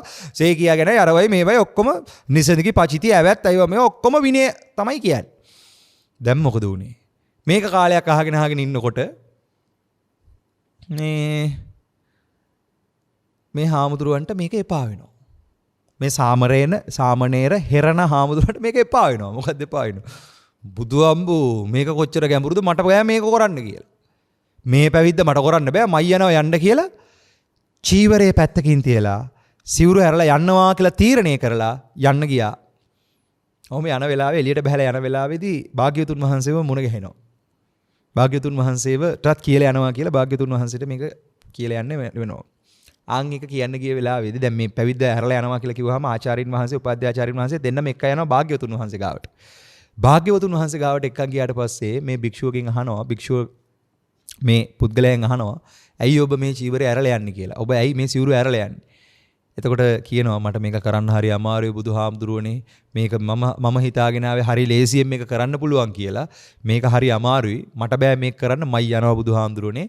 මේ ඔබ වහන්සේ මට අවසර දෙන්න මම ගිහිවතට ගිහිල්ලා මේක ප්‍රගුණ කරන්නම් කියලා කියනවා. ඒතර භාග්‍යවතුන් වහන්සේ එනවා. භාග්‍යවතුන් වහන්සේ ඒ වෙලාවේ කියනවා හොඳයි. අර ඔක්කොම පොඩ්ඩක් පැත්තකින් තියන්නකෝ. අර සේරම සාමණේර දස සීලය මේ සිල් සේරම ඔක්කොම පැත්තකින් තියන්නකෝ. මේ සේරම පැත්තකින් තියන්න. මෙන්න මේක ඔබට කරන්න පුළුවන්ද? මොකද්ද? මොකද්ද බුදුහාමුදුරුවනේ? ඒ තමයි යම් ක්‍රියාවක් කරන්නට පෙර කරන මොහොතේ කලාට පස්සේ වචනයක් කතා කරන්න පෙර කතා කරන මොහොතේ කතා කළාට පස්සේ සිතුවිල්ලක් සිතන්නට පෙර සිතන මොහොතේ සිතුවට පස්සේ කියන සෑම අවස්ථාවකදීම කරන කියන හිතන වැඩපිළිවෙල තමන්ගේ නිවනටත් අනුන්ගේ නිවනටත් කොච්චර සාර්ථකද ගෝචරද සප්‍රායද සම්මෝහද කියන විමසීමම දිනු කරන්න පුළුවන්ද හිතරක ගන්න වැඩපිළිවෙල කරන්න පුළුවන්ද කියලා. මෙන්න මේ විමසීම මේ ත්‍රිවිධ සුචරිතය දිනු කරන මේ වැඩපිළිවෙල ඔබට කරන්න පුළුවන්ද කියලා අහනවා. රොකින පුළුවන් බුදුහාඳුරුනේ. එහෙනම් ඒක කරන්න. අර ටික ඔක්කොම පැත්තකින් ඉඳලා ඒක කරන්න. පින්වතුනි මගේ ජීවිතේ මම එක අත්දැකීමක් කියන්නම්. මම උපසම්පදා වෙන්නේ 2017. කියන්නේ නතිචතුත් උපසම්පදාව කියන සම්මත උපසම්පදාව ගත 2017 මල්ලොතු මහ විහාරය ආශ්‍රය කරගෙන තමයි උපසම්පදාවට ගියේ. ඒ වෙලාවේ මම දන්නේ නැහැ මගේ හිතට දැනෙන්න ගත්තා සතර පරාජිකාව හැර මගේ අතින් සංඝාතිශේෂ නිසදි පචිති ඇවැත් කියන ඔය ඕන එකක් මගෙන් කැඩෙන්න පුළුවන්. හැබැයි භාග්‍යවතුන් වහන්සේ කිව්වේ පරාද වෙන්න පුළුවන් අර්ථයක් තියෙනවනේ. ඒ කියන්නේ පැවිද්දේ පරාද වෙන්න පුළුවන්. පැවිදි වෙනකොට පැවිදි වෙලා ඒ කියන්නේ උපසම්පදා භික්ෂුවක් බවට පත් වෙනකොට පැවිද්දෙන් පරාද වෙන්න තියෙන තැන. ඒ කියන්නේ කාමමෛතුන ධර්මයේ දෙන එක. ඒ වගේම තමයි අනිසතු දෙයක් සොරසිතින් ගන්න එක, සොරසිතින් හොරකම් කරන එක. ඒ වගේම තමයි මිනි මරණ එක, නැති මනුෂ්‍ය ධර්ම කියන එක. මෙන්න මේ කියන පැවිද්ද පරාද වෙන්න තියෙන අවස්ථාව නම් වෙන්න දෙන්නේ නැහැ. අනිත් ටික නම් මගෙන් වෙන්න පුළුවන්. ඒක නොවෙන්න මම වග බලා ගන්නවා කියන අදහස අර්ථය මට මතකයි මම නචිතතුක උපසම්පදාව ගන්න වෙලාවේදී මට ඒ වෙලාවේ අදිෂ්ඨාන වුණා ඒ කාරණාව. ඇත්තටම අදිෂ්ඨාන වුණා. මේ වෙච්ච දෙයක් නිසායි කියන්නේ. දැන් ඒක දැනිච්ච වෙලාවේ ඒ කරපු අදිෂ්ඨානයත් එක්ක තමයි දැන් මේ වෙනකොට වස් 5ක් ඉවරයි. පැවිදි ජීවිතයේ සම්මත උපසම්පදා භික්ෂුවක් විදියට වස් 5ක් ඉවරයි. මගේ අඩුපාඩු අනන්ත පරිමාණ තියෙනවා. තව තියෙනවා අඩුපාඩු. සාමාන්‍යයෙන් මේ විදිහට ප්‍රතිපදාව පුරාගෙන යනකොට සාමාන්‍යයෙන් කියන්නේ වස් 20ක් වගේ සම්පූර්ණ වෙනකොට තමයි මහා තෙරවරේගේ ස්වභාවය කියන තැන. ඒ කියන්නේ බාහිරට පේන්න ගන්නෙත් ඇතුලේ ඒක පූර්ණත්වයටපත් වෙන්නෙත්. එතකොට ඇතුලේ පූර්ණ නොවි එළියට පේන එකක් නම් ඒක ඇවිල්ලා කෙලින්ම අර හිවල් හමක් සිංහ හමක් පොරවගත්ත හිවලෙක් වගේ තේරුමක් නැහැ. ඒක නිසා මම අද කරපු දේශනාව මුලැමැදක ගලප ගන්න. මේ කතා කරගෙන යන කාරණාව බාහිරින් බලන මයින් එන්න එපා මගේ පිංගුතුනි වැඩක් නැහැ. විවේචනයක් දිනන නම් ඇවිල්ලා ඕන වෙලාවක කියන්න කිසිම ගැටලුවක් නැහැ විවෘතයි ඕන වෙලාවක. ඇවිල්ලා කතා කරන්න. හැබැයි ප්‍රතිපදාව පුරනවා කියන තැන මේ සාසනික බ්‍රහ්මචර්යාව පුරලා ඉවර කරනවා කියන තැනට තියෙන වැඩපිළිවෙල අපි බොහෝම විමසීමෙන් කරගෙන යන්න ඕනේ වැඩක්. ඒ අර්ථයෙන් පැවිද්ද දුර්ලභයි, සද්ධර්මීය දුර්ලභයි, ශාසන ප්‍රතිපදාව දුර්ලභයි, ඒක අවබෝධ කරගෙන ඊතර වෙන්න ලැබෙන අවස්ථාව දුර්ලභයි, සද්ධර්මීය ශ්‍රවණීය දුර්ලභයි, ඒ වගේම තමයි කන සම්පත්තිය ඊටාව දුර්ලභයි. සත්‍ය අවබෝධයට පත් වෙන වෙලාව.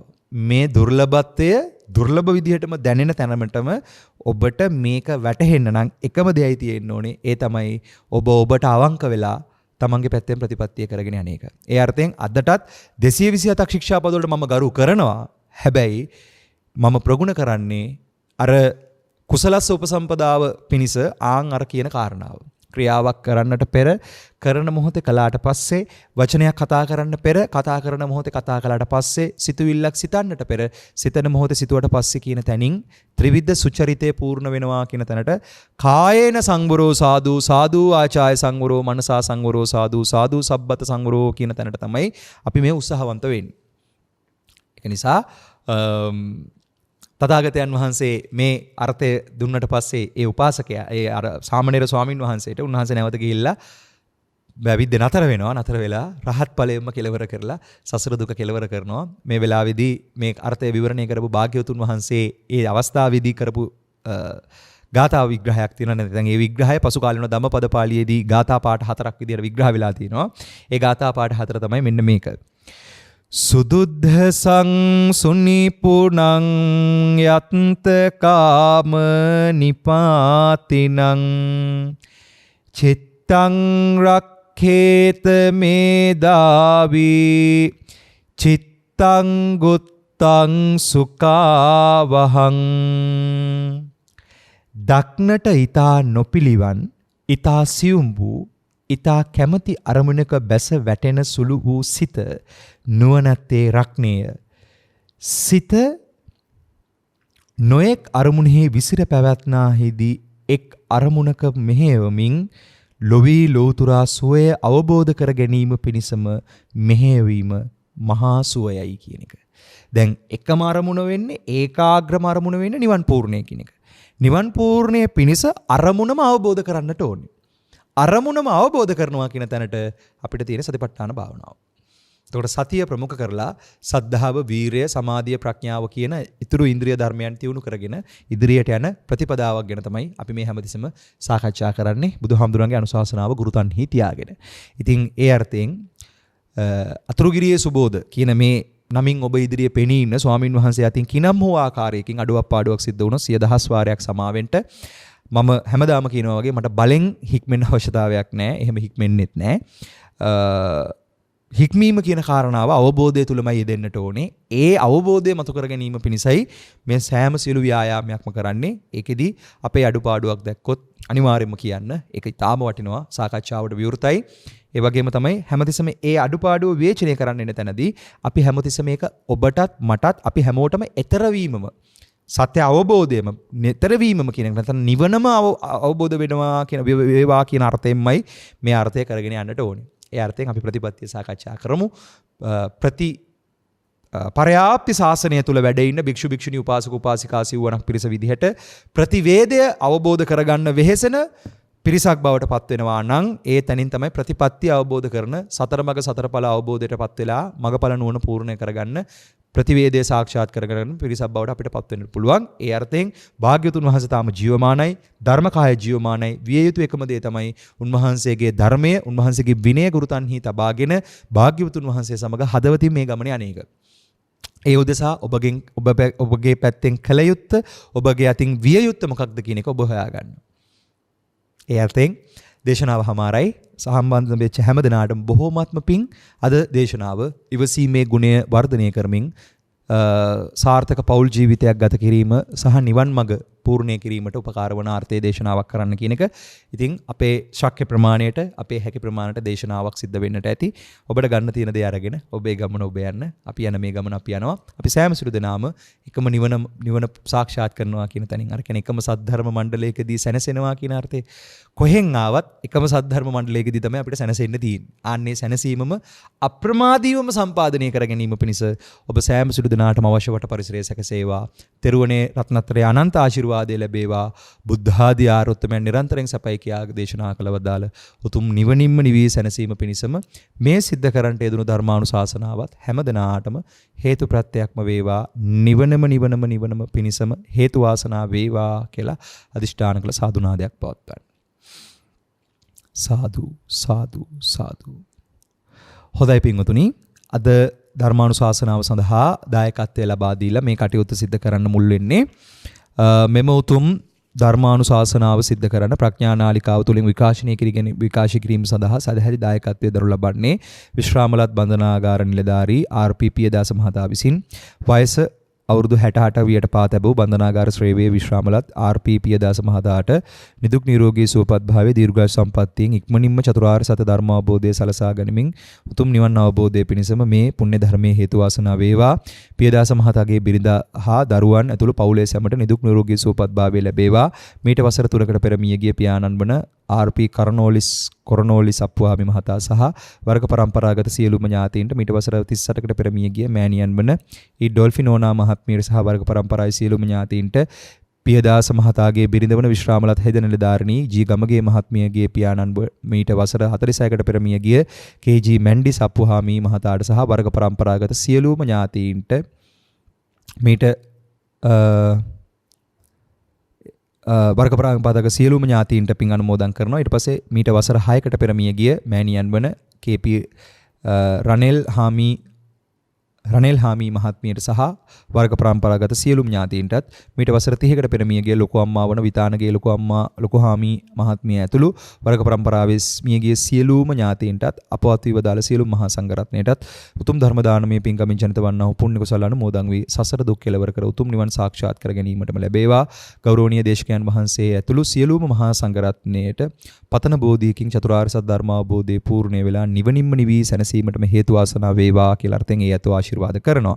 දැනට ලෝකයේ පුරා පැතිර පවතින කොරෝනා උදර තුරන් වී සියල්ලන්ටම නිදුක් නිරෝගී චිරජීවනය සැලසේවා කියලා සෞභාග්‍ය උදා වේවා කියලා ප්‍රාර්ථනා කරනවා. මේක දකින්නකොට මට ඉතින් හැමදාම කියන්න තියෙන කාරණේ තමයි සංසාරය තුල නිදුක් නිරෝගී භාවයක් නම් නැහැ. මොකද සසර කියන්නේම රෝගී වැඩපිළිවෙලක්. ඒ රෝගී වැඩපිළිවෙලෙන් නිරෝගී වෙන නුවණ තමයි සසරින් එතර වීම හැවත් සත්‍ය අවබෝධය කියන එක. අවබෝධය කියන තැනට තමයි ඇත්තටම නිරෝගී භාවය තියෙන්නේ. ඒ අර්ථයෙන් මට මතක හැටියට මාගන්ධිය සූත්‍රයේ භාග්‍යවතුන් වහන්සේ පෙන්නනවා මේ කයේ නිරෝගී බව මොහොතකට හරි පිළින කරනවා නම් ඒක බාල බව හරන් කුමක්ද කියලා. ඒ කියන්නේ මේක පැතුවට නිරෝගී වෙන එකක් නෙමෙයි පින්වතුනි. ප්‍රාර්ථනා කළා මතු කයවල් නිරෝගී කරන්න පුළුවන් අපිට. හැබැයි මේ කයට හැදෙන්න තියෙන ලෙඩ රෝග ටික නවත්තන්න බෑ.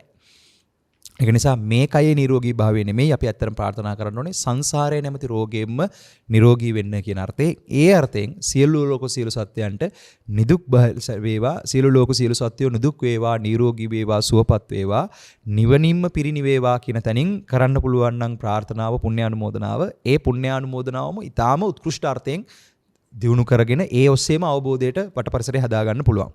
ඉතින් සියලුම දෙවි දේවතාවුන් වහන්සේලාට මේ පින් අනුමෝදන් වෙලා සියලුම දෙවියෝ පතන බෝධියෙන් නිවන් දකිත්වා කියලා දෙවියන්ටත් පුණ්‍යානුමෝදනා කරනවා.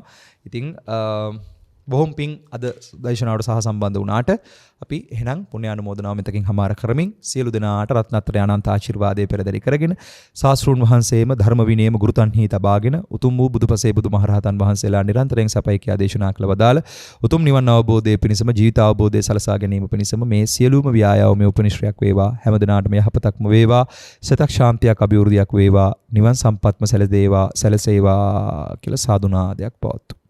සාධු සාධු සාධු.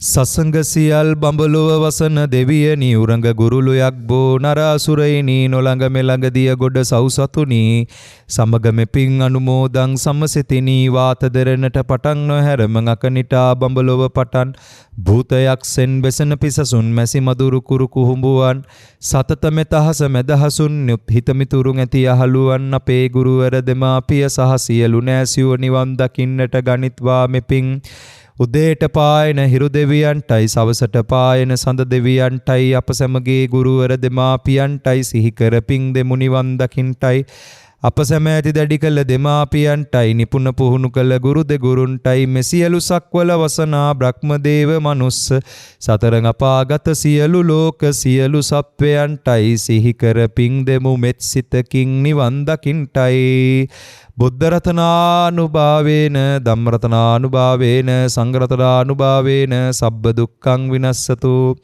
බුද්ධ රතනානුභාවේන ධම්ම රතනානුභාවේන සංඝ රතනානුභාවේන සබ්බ බයෝ විනස්සතු බුද්ධ රතනානුභාවේන ධම්ම රතනානුභාවේන සංඝ රතනානුභාවේන සබ්බ රෝග විනස්සතු සබ්බේ බුද්ධා බලප්පත්තා පච්චේකානංච යං බලං අරහන්තානංච තේජේන රක්ඛං බන්දාමි සබ්බසෝ සබ්බේ බුද්ධා බලප්පත්තා පච්චේකානංච යං බලං අරහන්තානංච තේජේන රක්ඛං බන්දාමි සබ්බසෝ සබ්බේ බුද්ධා බලප්පත්තා පච්චේකානංච යං බලං අරහන්තානංච තේජේන රක්ඛං බන්දාමි සබ්බසෝ අභිවාදන සීලිස්ස නිච්ඡං වද්දාපචායිනෝ චත්තාරෝ ධම්මා වඩ්ඩಂತಿ ආයුවන්නෝ සුඛං බලං ආයුරාෝග්‍ය සම්පatti සග්ග සම්පatti මේවච අතෝ නිබ්බාන සම්පatti ඉමිනාතේ සමිජ්ජතු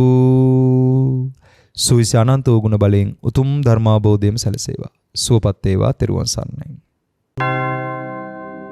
මෝහක්ඛයෝ නිබ්බානං